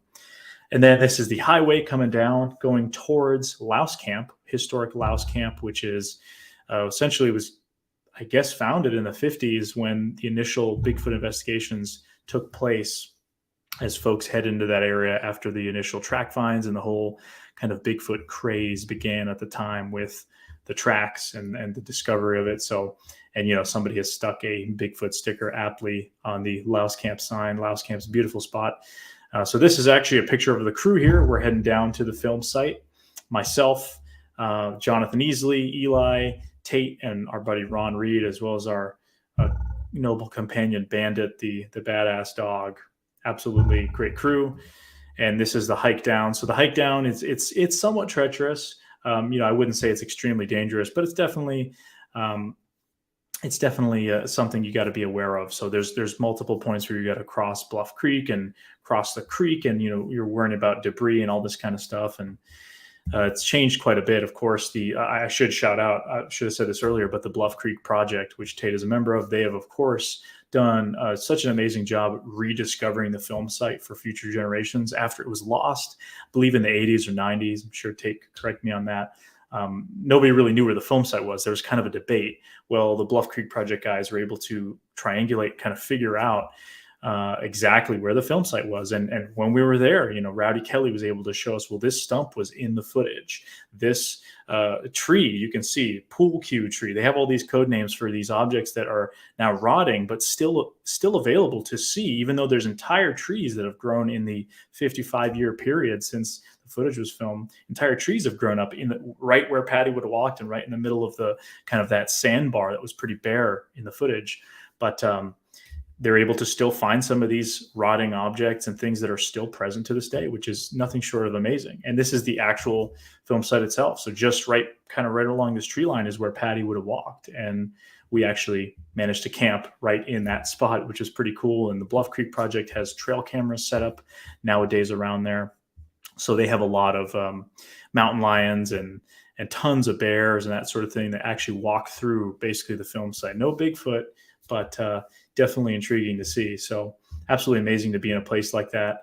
And this is what happens when, you get guys out of control out there and someone's dog, Bandit in this case, has a little bit too much fun. Now, obviously it's just a joke. This is a bunch of dudes hanging out in the woods we're all Bigfoot nerds. So getting the chance to hang out in a place like Bluff Creek and you're all kind of shooting the crap down there. And, had a little celebratory beer the night before and everyone put it in a pile and Bandit just happened to lay there. And I thought that was kind of funny little photo. It's like, this is what happens at the Bluff Creek film site, at the Patterson-Gimlin film site when a bunch of us are together. But yeah, so that's just a fun one I wanted to share. lighten the mood. Now back to, this is actually Louse Camp. And again, talking about that cultural impact. So here we are in Louse Camp itself, watching the cult classic film Willow Creek by Bobcat Goldthwait on a projector screen in Louse Camp, where a lot of the scenes were filmed right in Louse Camp. I mean, the creek where, they went swimming and all the tent attack, all that kind of stuff was virtually right around where, we were sitting. So it was just kind of cool. It felt really neat to be able to do that. And obviously we're out in the middle of nowhere wilderness in a pretty treacherous area that you might pop a tire just getting into. And we're able to have some modern amenities. Obviously Tate brought his projector, which I thought was pretty great. This is then Notice Creek, which, just look at that water, absolute paradise. This is the water right there. Notice Creek and Bluff Creek kind of converge right in and around Louse Camp, and the water, it's quite cold, but talk about beautiful, crystal clear mountain water. We would spend our time swimming there during the days and squatching at night until 4 or 5 in the morning, and waking up at midday or 2 p.m. and then going for a dip and rinse and repeat, while we were there for essentially a week. We were out there for about a week when we were there last year, and we had some pretty intriguing stuff happen, and hope to talk a little bit about that in a moment here. But this is just a drone shot flying over the road that kind of goes right outside of Louse Camp. It just kind of gives you an idea of one thing that really imprinted on me being out there was sitting there on the edge of this cliff. Essentially, we're looking down into these absolutely, untouched ravines from what they look, at least untouched, and thinking to myself, the guys that were out here 50, 60 years ago at this point, the late 1950s and the 60s, they thought they were really right on the edge of discovery of Sasquatch, of Bigfoot, obviously, as it was called, basically because of the Bluff Creek region. And, I can only imagine that, they felt they were probably right around the corner of solving this mystery. And yet here we are, so many years later, in end of 2022, still having a lot of the same discussions. It just I thought it was interesting, for those of us that obviously think the Patterson-Gimlin footage is probably a biological creature. As I mentioned, again, it doesn't matter, because even 50, 60 years later, this area is still bringing people in with longing for that sense of mystery, whether or not something's out there. I lean towards the fact that there is something out there. But even if there's not, you still have an area like this that you can go into, and really there's a primal sort of feeling you get just looking out, knowing that if you were to fall off this hill right now, your buddies probably wouldn't be able to save your life, and you'd be gone. You'd be swallowed up by this wilderness, which has claimed so many others over the years, And I think it just kind of shows a little bit of humility as well as a human being, how little we actually control. And I think our arrogance in assuming that we know everything that's out there, when you look at an area like this and something very easily could hide, and how minimal our human presence is in a place like Bluff Creek, especially. Okay, so this next little sequence I'm just going to share as I kind of wind down here was one of the more interesting things we had occur at Louse Camp. So I'm going to actually stop my screen, and I'll tell you when to play the video, Jeremiah, but not quite. I'll just set up the story. So as I mentioned, we had spent a week out there at Louse Camp, the Bluff Creek region. We spent the night sleeping down in the Patterson-Gimlin film site itself, which was awesome, but mostly at Louse Camp. And towards the beginning of the week, it was just myself, Tate, and Eli. We had the whole place kind of to ourselves. It was like the end of the earth kind of feeling, as I was talking about, that primal feeling I was getting just a little bit ago.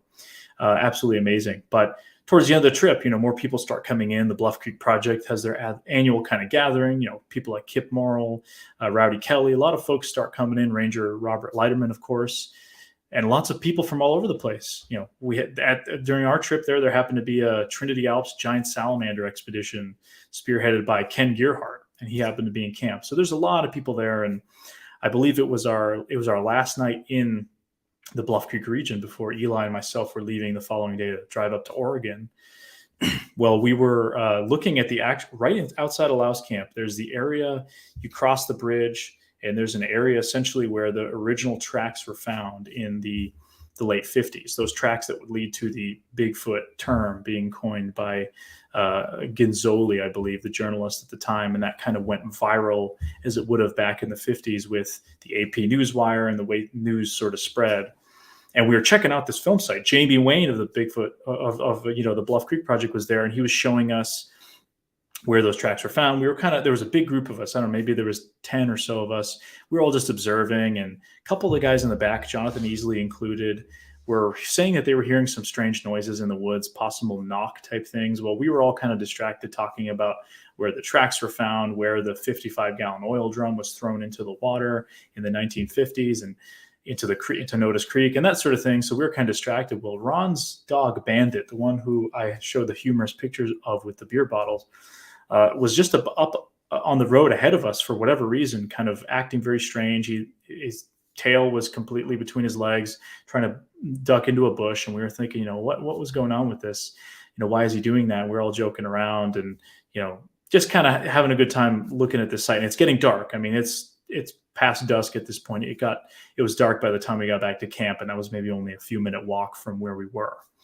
And essentially Ron then is saying, well, Bandit's acting very strange. And this dog is an absolute, amazing animal. He's hiked the entire Appalachian Trail with Ron, done part of the Bigfoot Trail in Northern California, has been around a fair share of animals, bears and that sort of thing, been out squashing before. So it wasn't his first rodeo, but he was acting very unusual. It's the most scared I've ever seen a dog. His tail was completely between his legs.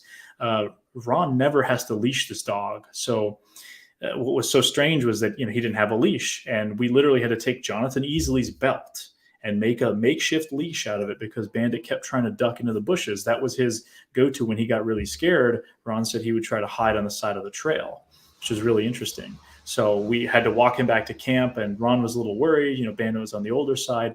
Maybe there was something else going on. Meanwhile, Jonathan, these guys are still saying they're hearing strange stuff. We didn't kind of think of it. There are mountain lions out there. There's bear. Absolutely. There's predators out there. No doubt. We saw on the Bluff Creek Project trail cameras, huge mountain lions, tons of bears walking through in the area where they had cameras. So a predator, not that unusual. We get back to camp, and there's a main group of people around the campfire. They're all goofing off and drinking beers and making hot dogs, doing what you do in a wilderness campsite, just having some fun. Then there was a group of us that kind of had returned from this trip, and we were standing towards the edge of camp. And Bandit at this point was doing okay. He was doing better. And I happened to be filming on my camera, Sony Handycam with, like an IR torch on it, just so I had, I could see, kind of illuminates the area. And that's what you'll see on the footage. It's kind of a green looking, that's why it's that way. And I walk over to Bandit. I'm filming, just saying, "Oh, hey, Bandit, how you doing, buddy?" Kind of petting him. And I hear this whoop, like a classic whoop, a very loud, audible. And I sort of, turn, and instinctively on the camera, I said, "Was that Ken?" I thought maybe Ken Gerhard did a whoop. I know Rowdy Kelly and some of those guys, they like to do whoops every once in a while. Didn't think much of it at all until after the trip we get back. And I start looking at this, and I'm like, this is kind of unusual. And I asked, well, at the time, I should say, I did ask people in camp. I was the only one that heard it. Nobody else heard it. Everyone else was accounted for, either standing, literally, Eli and a group of guys were standing 10 feet from me, did not hear this. They were all yapping and talking to each other. I just happened to be literally at the edge of camp there with Bandit, checking on him where Ron's camp was. So nobody else heard it. Afterwards, I checked with everyone, but then even afterwards, the weeks after getting home and asking Rowdy Kelly, there was only 2 dogs in camp. One was Rowdy Kelly's, the other was Bandit. So Bandit was accounted for. Rowdy said, "That does not sound like my dog. She doesn't make this kind of noise." He said he didn't do a whoop. Nobody else that I could check with said they had done a whoop. So Jeremiah, if you could just play that clip real quick. Right in line. I stopped immediately. You all right, buddy? Bandit. Here, buddy. You okay, man? So he's fine now. According to Ron, as soon as they got to the bridge, he wasn't scared anymore. Is that Ken? But who did the whoop just now? I didn't hear no one. You didn't hear a whoop? Come here, buddy. I didn't. Wait, when did you... I was the only one in the vicinity who had heard a whoop-like vocalization while checking on Bandit. I inquired around camp if anybody else had heard or done such a vocalization, and nobody seemed to have heard anything or done any whoops. It was odd but hard to say exactly what it was at the time. Yeah, he wasn't scared anymore. Yeah, he wasn't scared anymore. Yeah, he wasn't scared anymore. I later shared the audio with Chris Spencer of the Olympic Project, who who analyzed the sound further. He wasn't scared anymore. He wasn't scared anymore. He wasn't scared anymore. He wasn't scared anymore. So yeah, that's pretty much it. It was weird. Can I say definitively that Sasquatch? Absolutely not. It's just interesting. Chris thought it was unusual. He had actually even found a sound before that while I was filming a slighter sounding whoop. Initially we were thinking, well, maybe could it be some sort of an owl there in the Pacific Northwest? Possibly. I just do think it's unusual that it happened in kind of conjunction with some of these other events. So yeah, I don't know, what to exactly say about that. Obviously, we had some other stuff happen that night too, and that's kind of documented in both Bigfoot at Bluff Creek, my film on the Small Town Monsters channel, as well as Tate's documentary and Jonathan's video over on Western Bigfoot Exploration. And Jonathan got a weird sound at Louse Camp as well a few years ago, this kind of weird scream thing that he heard while he was with Rowdy, Kelly, and some other folks. There's only a few of them there in camp. And what's so strange, and I think part of it is over the years you hear, James Bobo Fay talks about a pretty interesting sighting he had at Louse Camp. And other activity over the years at Louse Camp, it's kind of in a bowl, and you have the convergence of Notice Creek and Bluff Creek and that beautiful crystal clear water. People have said they've seen Bigfoots looking at them from the hill above. And there's just a history of accounts in that area. And when you're in Louse Camp, all you hear is the water kind of moving around from the two creeks. So you don't hear a whole lot. So, I just happened to be far away enough that I actually audibly heard that. But as you could see in the clip, people that were 5-10 feet away from me didn't hear anything. Yes, they were talking to one another, but it was just a strange kind of thing that happened. And other, and it was loud enough that the camera microphone picked it up. And the camera microphone that we were using on the Handycam, a Sony Rode mic or something, or a Rode mic, excuse me, not a Sony mic, a Rode mic. I think that one now has been lost somewhere in West Virginia. But at the time, that mic, it's not a great mic. It's not terrible either. So the fact that it picked it up, I heard it. Bandits sort of reacted to it. It was just a strange event. It was one of the weirder things we experienced at Bluff Creek. But again, whether or not that was Sasquatch, I cannot say. But just in general, as I wrap it up here, talking about Bluff Creek and how much this region has impacted, again, folks like myself and others, people that live across the world, across the United States, and we all converge on this one place to search for a mystery that's been going on for quite a while. And obviously, as many of us know, the Sasquatch topic is much more far-reaching than Bluff Creek. But that incident that happened there at Louse Camp, or in Bluff Creek in general, whether it be the discovery of the footprints in the late 50s or the Patty film, has cemented that area as truly a very unique spot when it comes to the Bigfoot topic. So again, I didn't want to, talk anymore about the footage or anything like that. I just felt I would share some personal stories and just talk about the region itself and give a little bit of context to this area. And I think you should definitely visit if you're into Bigfoot, or if you just want to go to a beautiful wilderness area, go visit, check out the Bluff Creek project. They have detailed directions on how to get there and how to stay safe. It's no joke. It's a very rugged wilderness area. So with that, I can turn it over to Jeremiah and Tate again. And thank you again, guys. Alex, thank you so much. I appreciate you being here tonight and sharing all your experiences. I'm going to go ahead and take you off screen, my bud, but thank you so much for being here. All right, Tate, what a great presentation from Alex. It's, once you start to see those pictures of the area, and it all comes together. You combine that with the science from Doug and all the other presentations, and it's a real treat what we've seen so far. I'm just living vicariously through everybody. Exactly. And I want to do a quick reminder. If you like the things you've been seeing presentation wise, and even if you don't, that's fine too. But make sure that you go over to the description for this video, and I've gone ahead and linked all the channels for the presenters. And make sure you're following these guys. And I just want to do a special shout out for Alex. If you enjoy Bigfoot documentaries, you got to make sure you're watching the Beyond the Trail series from Small Town Monsters. And consider joining the squad too, so you can see the 4K version of those videos. It's totally worth it. But and another shout out, I'm pretty sure Alex, Bigfoot Mapping Project. Scott, yeah, he makes these really cool shirts, and I'm wearing Bluff Creek. wow, 2 different presenters wearing shirts from Bigfoot Mapping Project. That's a So sign, dude.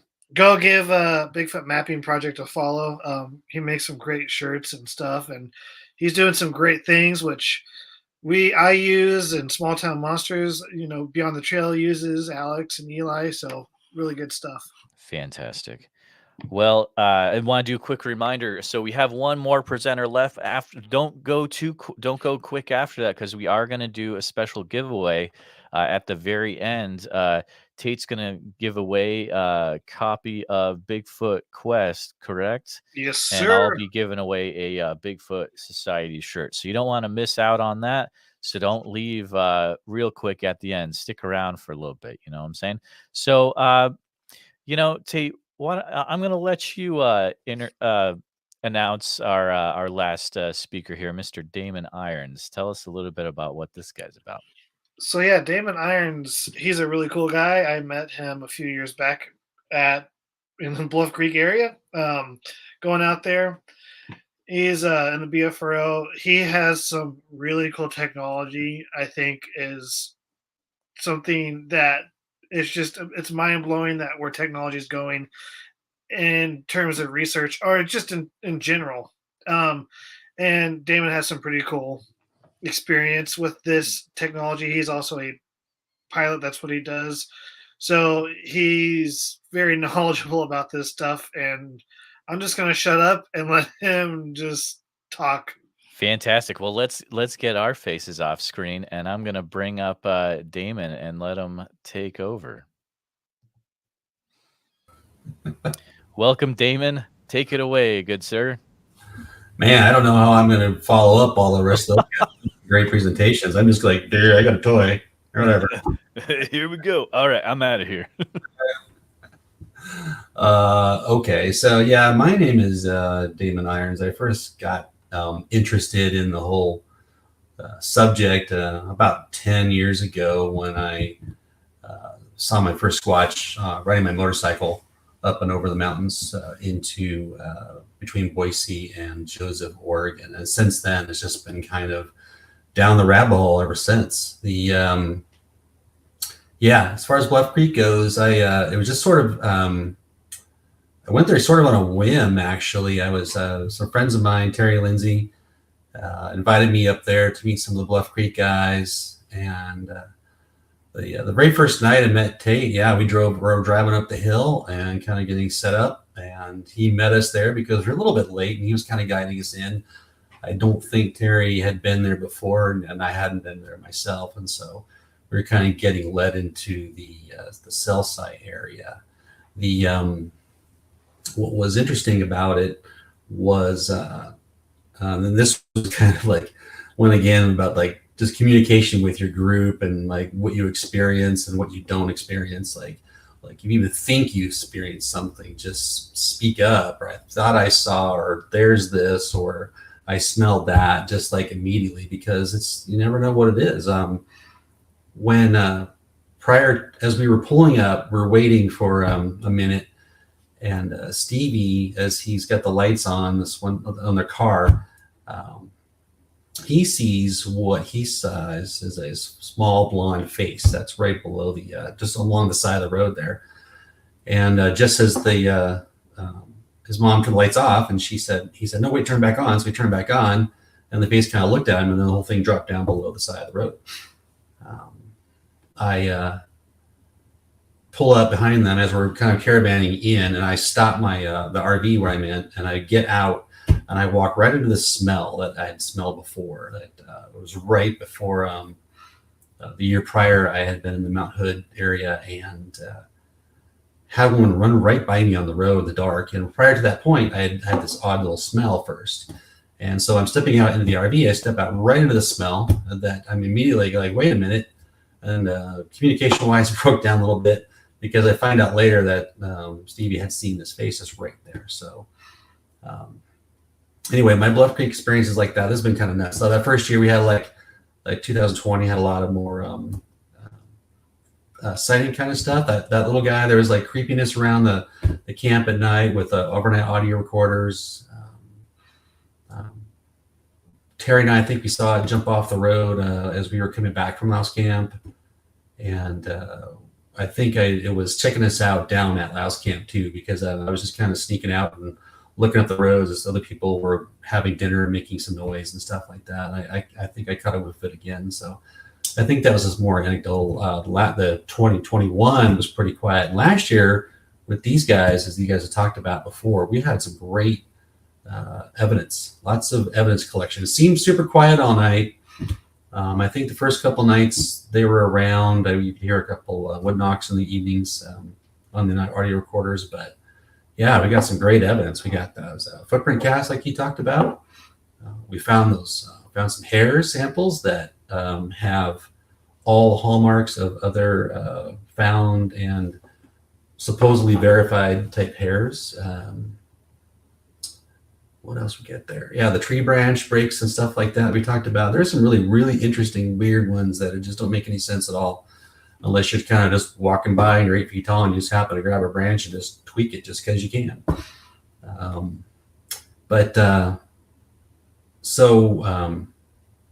Let's see real quick. We're talking about technology, right? Technology with, like, say, Barkatino and I both feel that the technology is going to change the game, right?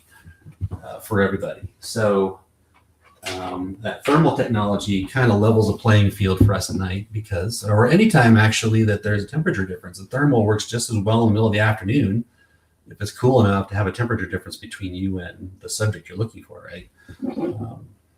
So most of us start out with these. You guys have all seen this thing, right? This is the old Flitter Scout. It's a really good entry-level product. Pretty cheap to get a hold of. You can find them used all over the place for not a heck of a lot. You buy them new for about $4.99. So you start saving up your allowance, right? And adding your technology. The interesting thing about these, I don't think people understand about them, is that we all have this opinion that they just kind of suck, right? I've got let me see here, a couple pictures. Boy, you think you're ready, and then you don't have all your stuff together. Let me see here. All right. I'm going to share my screen really quickly. And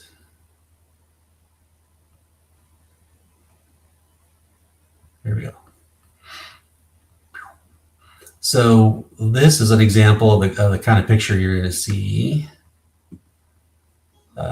with this Scout, right? It's only 160 by 140. One thing people don't quite realize how it works is that it looks at the whole screen at all. So like when you're not actually seeing anything, and it's a fairly bland environment, you're going to get something like this, right? And what it does is it highlights it just highlights the whole screen, and whatever's the hottest thing in it happens to be like the white spot. Like you can see this guy right here in the middle is kind of the hot spot. What happens is, though, as soon as a person comes in or another hot object comes in, then it recalibrates the whole screen so that you can see, in this particular case, it's set for black hot. So these individuals right here just kind of pop out. Detail's not great, but you know what? They're nice to have, and they work pretty well within about 100 yards or so of what you're looking at. Obviously, if you can save up a couple more bucks, you know, the next legs up would be like the pulsars. Let me see if I got one here. Yeah, okay. Here's my Fox. So yeah, that first night when I met Tate that first year, we were blasting on blasting out some video, and this little guy up here at the end, this little Fox popped up, and he kind of came out the road, and he was like, "What is that?" You know, because Tate was playing his bass on a out there and had a huge speaker kind of blaring off into the valley, trying to drum up some noise. The beautiful things about these pulsars are they're like the FLIR ones, things like that. Anything that's a 640 by 512, and they just show you the temperature it sees actually in the pixel. So it doesn't do the same thing. It doesn't do the whole bland out stuff like the other one does, and recalibrates the image. It just shows you what it sees. Kind of zooming in on him right there. Oh, by the way, it's a little shaky. One upgrade you can do, look, he's putting his nose up. Yeah, Tate's playing the guitar, so he's like, what is that? Kind of cocking his head a little bit. And then, yeah, he's looking, he's thinking about it. And then very quickly he turns and, yeah, see ya. I'm not having any of that.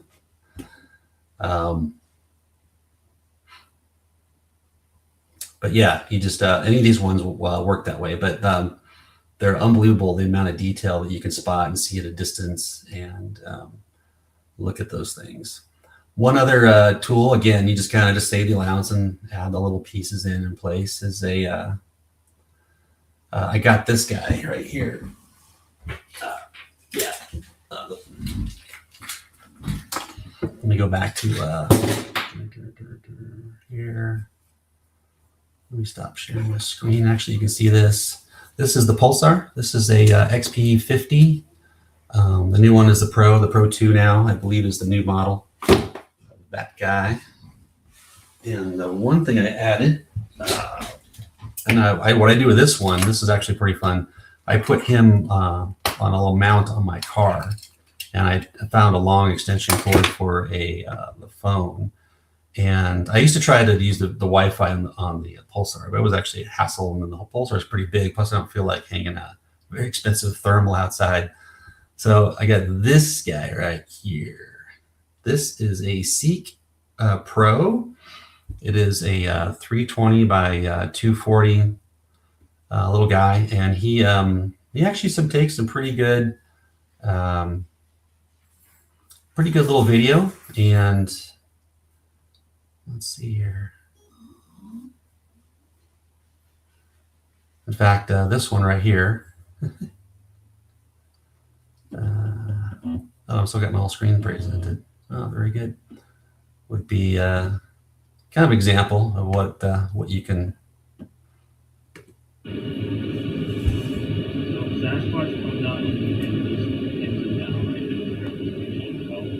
No.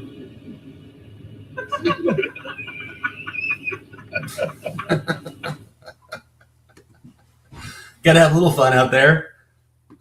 So I'll just finish up with this stuff here. The technology that is actually going to change the game for us, and already kind of has, is the drone. Okay, the drone technology is unbelievable. It is changing the way that everything works, and what you can see from the air is and plus with a thermal, like a high visual thermal, this is taken from a Mavic 2 Enterprise Advanced. It is a 620 by 5, whatever, the high resolution one. And this is my first night I had it. And so I took it out by my house. I'm like, all right, let's just go see what we can see. And immediately, right, you see this dot right here in the middle? Now there's 2.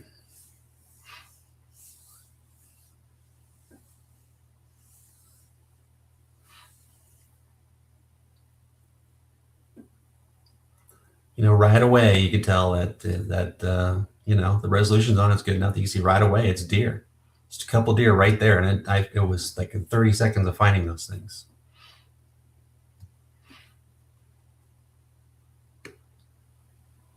It also has the ability to kind of highlight in red, like more critters and stuff like that, like the temperature, like a hot.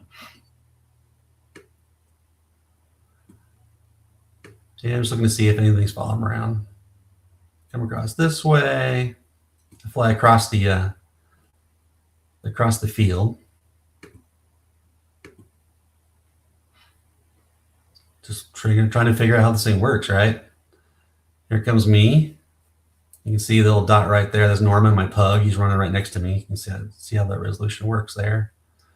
And then again, I kind of run out this other trail and bam, right away. There's another one sitting right there.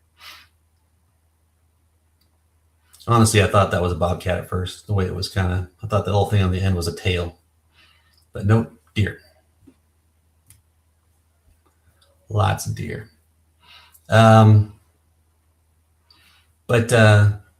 So I'll finish up with our layered meadow. Layered meadow was interesting because it was very quiet, like super quiet, right? Which was really kind of odd because there's a lot of just stuff that's been going on there. It looked like there was a lot of traffic, a lot of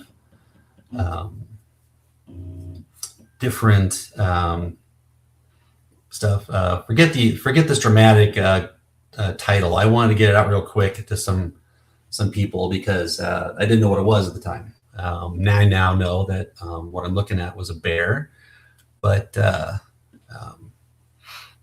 it popped right out. So basically what I was doing, I was just scanning around. I was looking, I had found where everybody was. I was looking just to see if anything was sneaking out. And I decided to just fly. This is up the hill from me. And I zoomed in just a little bit just to kind of make out some detail. And here's this thing sitting under the tree. And it's quite warm, as you can see. Also, as a side note, the other thing that's quite warm a lot of times is, oddly enough, is water. And then obviously rocks. And then trees tend to keep some heat. But most of the time, the living animals, though, they really stick out. They really have a brighter color on the white than the other ones. So as I'm looking at this thing, first I'm thinking, oh, it's sitting on its haunches, like it's cross-legged or something, right? You got some of these guys here, like his knees and stuff. What is this thing? I don't know what it is. So I'm just going to just fly around a little bit and see if I can get a better angle.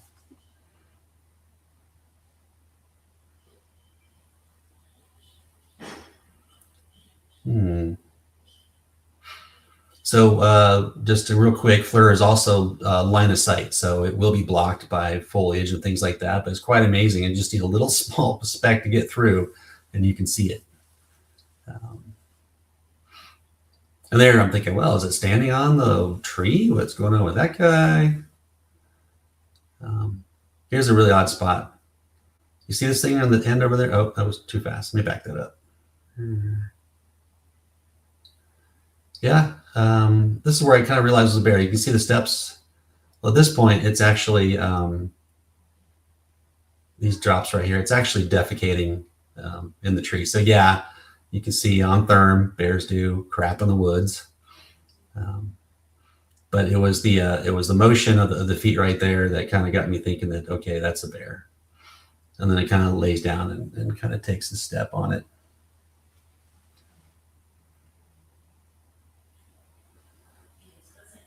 So you can see its head kind of moving left and right up there, looking around. Kind of the kind of general shape of the bear. You can see the head like just looking and stuff.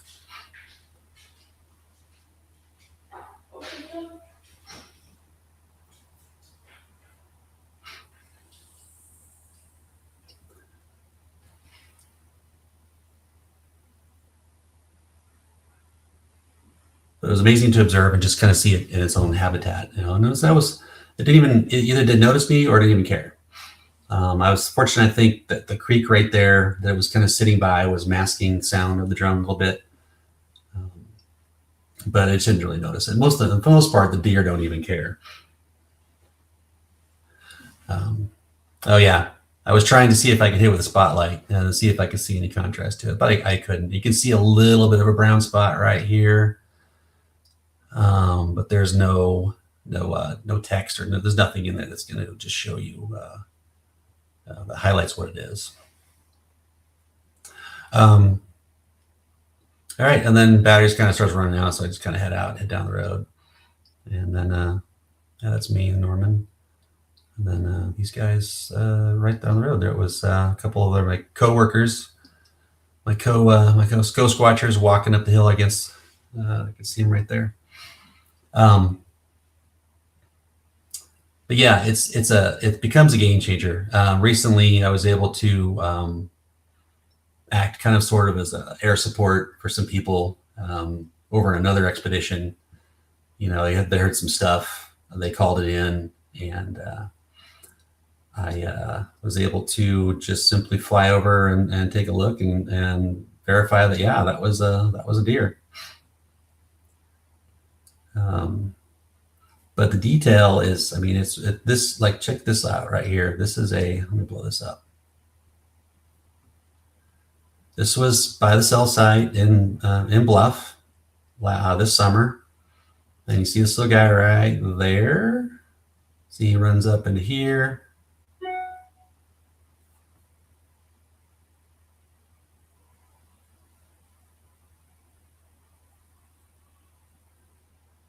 And yeah, I get a little bit better view over here as I kind of sink in on him and see what it is. Now, he slinks around a little bit, so I don't know if it is a cat of some sort or if it's a marten. Pretty agile, pretty middle of the middle.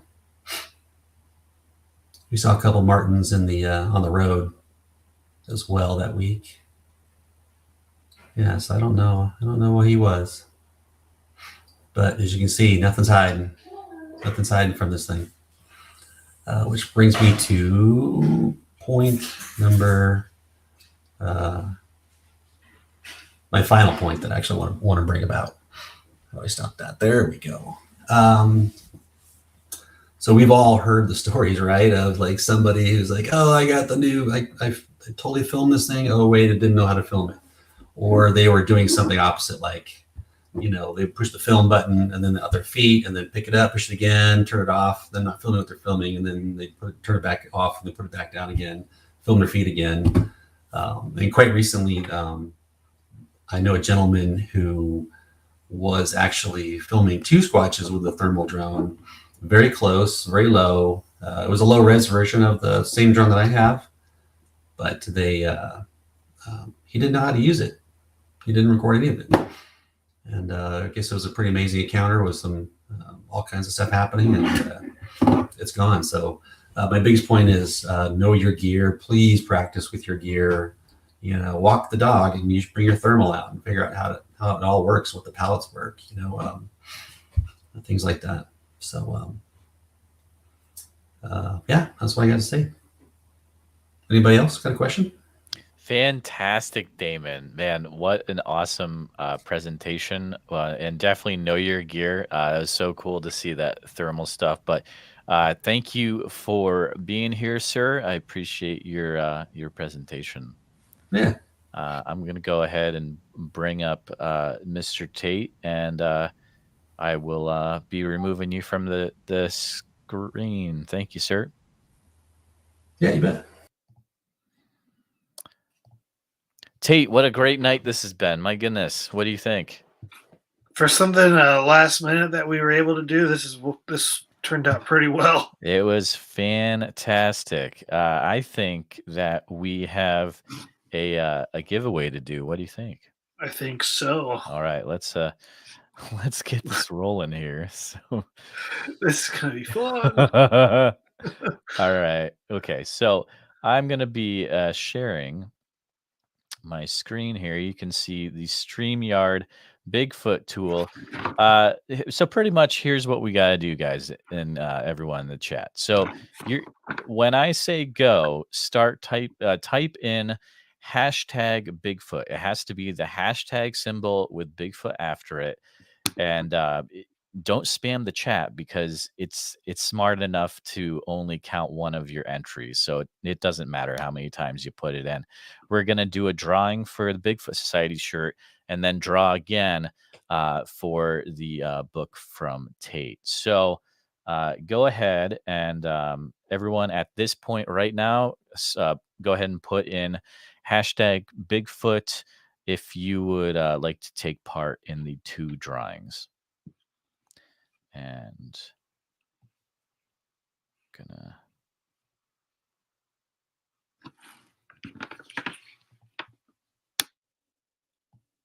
There it is. Nice and big on the screen. How cool is that? Hashtag Bigfoot. We're gonna wait for a few seconds here. Tate, did you have a favorite presentation of the night? Not to put you on the spot, but I don't really want to pick favorites here. That's kind of rude. I know. I think they were It's all like great. I'd feel like such a jerk if I did. I was throwing you under the bus a little bit, you know. I thought all of them were great. Oh, yeah. Everybody had strong talking points, great presentations that I haven't heard before. Everybody had something different to bring to the table tonight, and I thought that was a really cool thing. I have honestly learned the most new information than I've learned in a long time about Bigfoot. Like, there was stuff I've never thought about. I had no idea about. We've got about 11 entries. Let's do last call. If you want to enter, now's the time. I'm going to give you 10 more seconds. 1, 2. All right. I think let's draw, Tate. I think they've got their entries in. So here we go. I'm going to hit the draw button. Here it goes.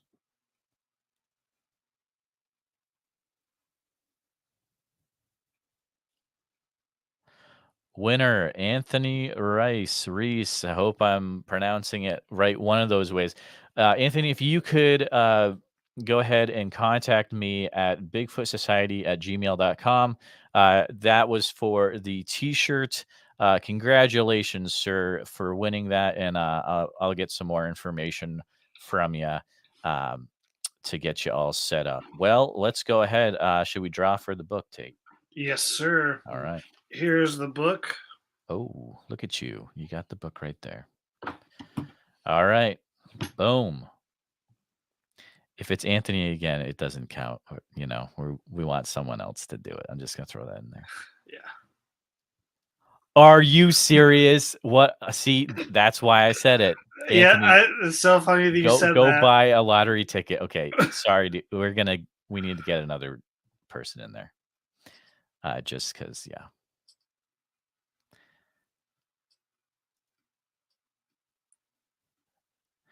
Dave Eggleston, congratulations. Tate, how should Dave contact you? Contact Jeremiah here at Bigfoot Society with your information, and he'll forward that to me. Nice. I love it, Tate. Well, guys, congratulations, Anthony and Dave. Any final words, Tate? Yes, I did forget that Jonathan was actually wearing a Bigfoot Mapping Project Bluff Creek shirt too. So me, Alex, and Jonathan. So I completely gapped out. I was like, what? But I want to thank everybody for joining tonight. Despite the hiccups in technology, it happens. It just comes with the territory. It was funny. Jeremiah was like, "Oh, we're going to have technical issues." Like, no, we're not. Oh, yes, we are. And man, guys, you didn't know the stuff going on in the background. We got everyone up and running, and I consider it a success. So thanks all for hanging out. Again, if you're listening to this on the replay or right now, make sure please subscribe to this channel. Comment what your favorite presentation was in the comments, and go down the list of everyone that's in the description, and make sure you follow their channels so that you don't miss out on any future videos from these guys. And click the bell icon too on each of them, because that'll tell you exactly when it happens, when they upload it. So thanks so much, all. I think we're gonna go ahead and call it a night. What do you think, Tate? I think so. All right. And a special thanks to Tate Hieronymus for contacting me to put this all on. Make sure you follow Tate for that next episode of A Search for Sabe. Thanks so much, all. Thank you, guys.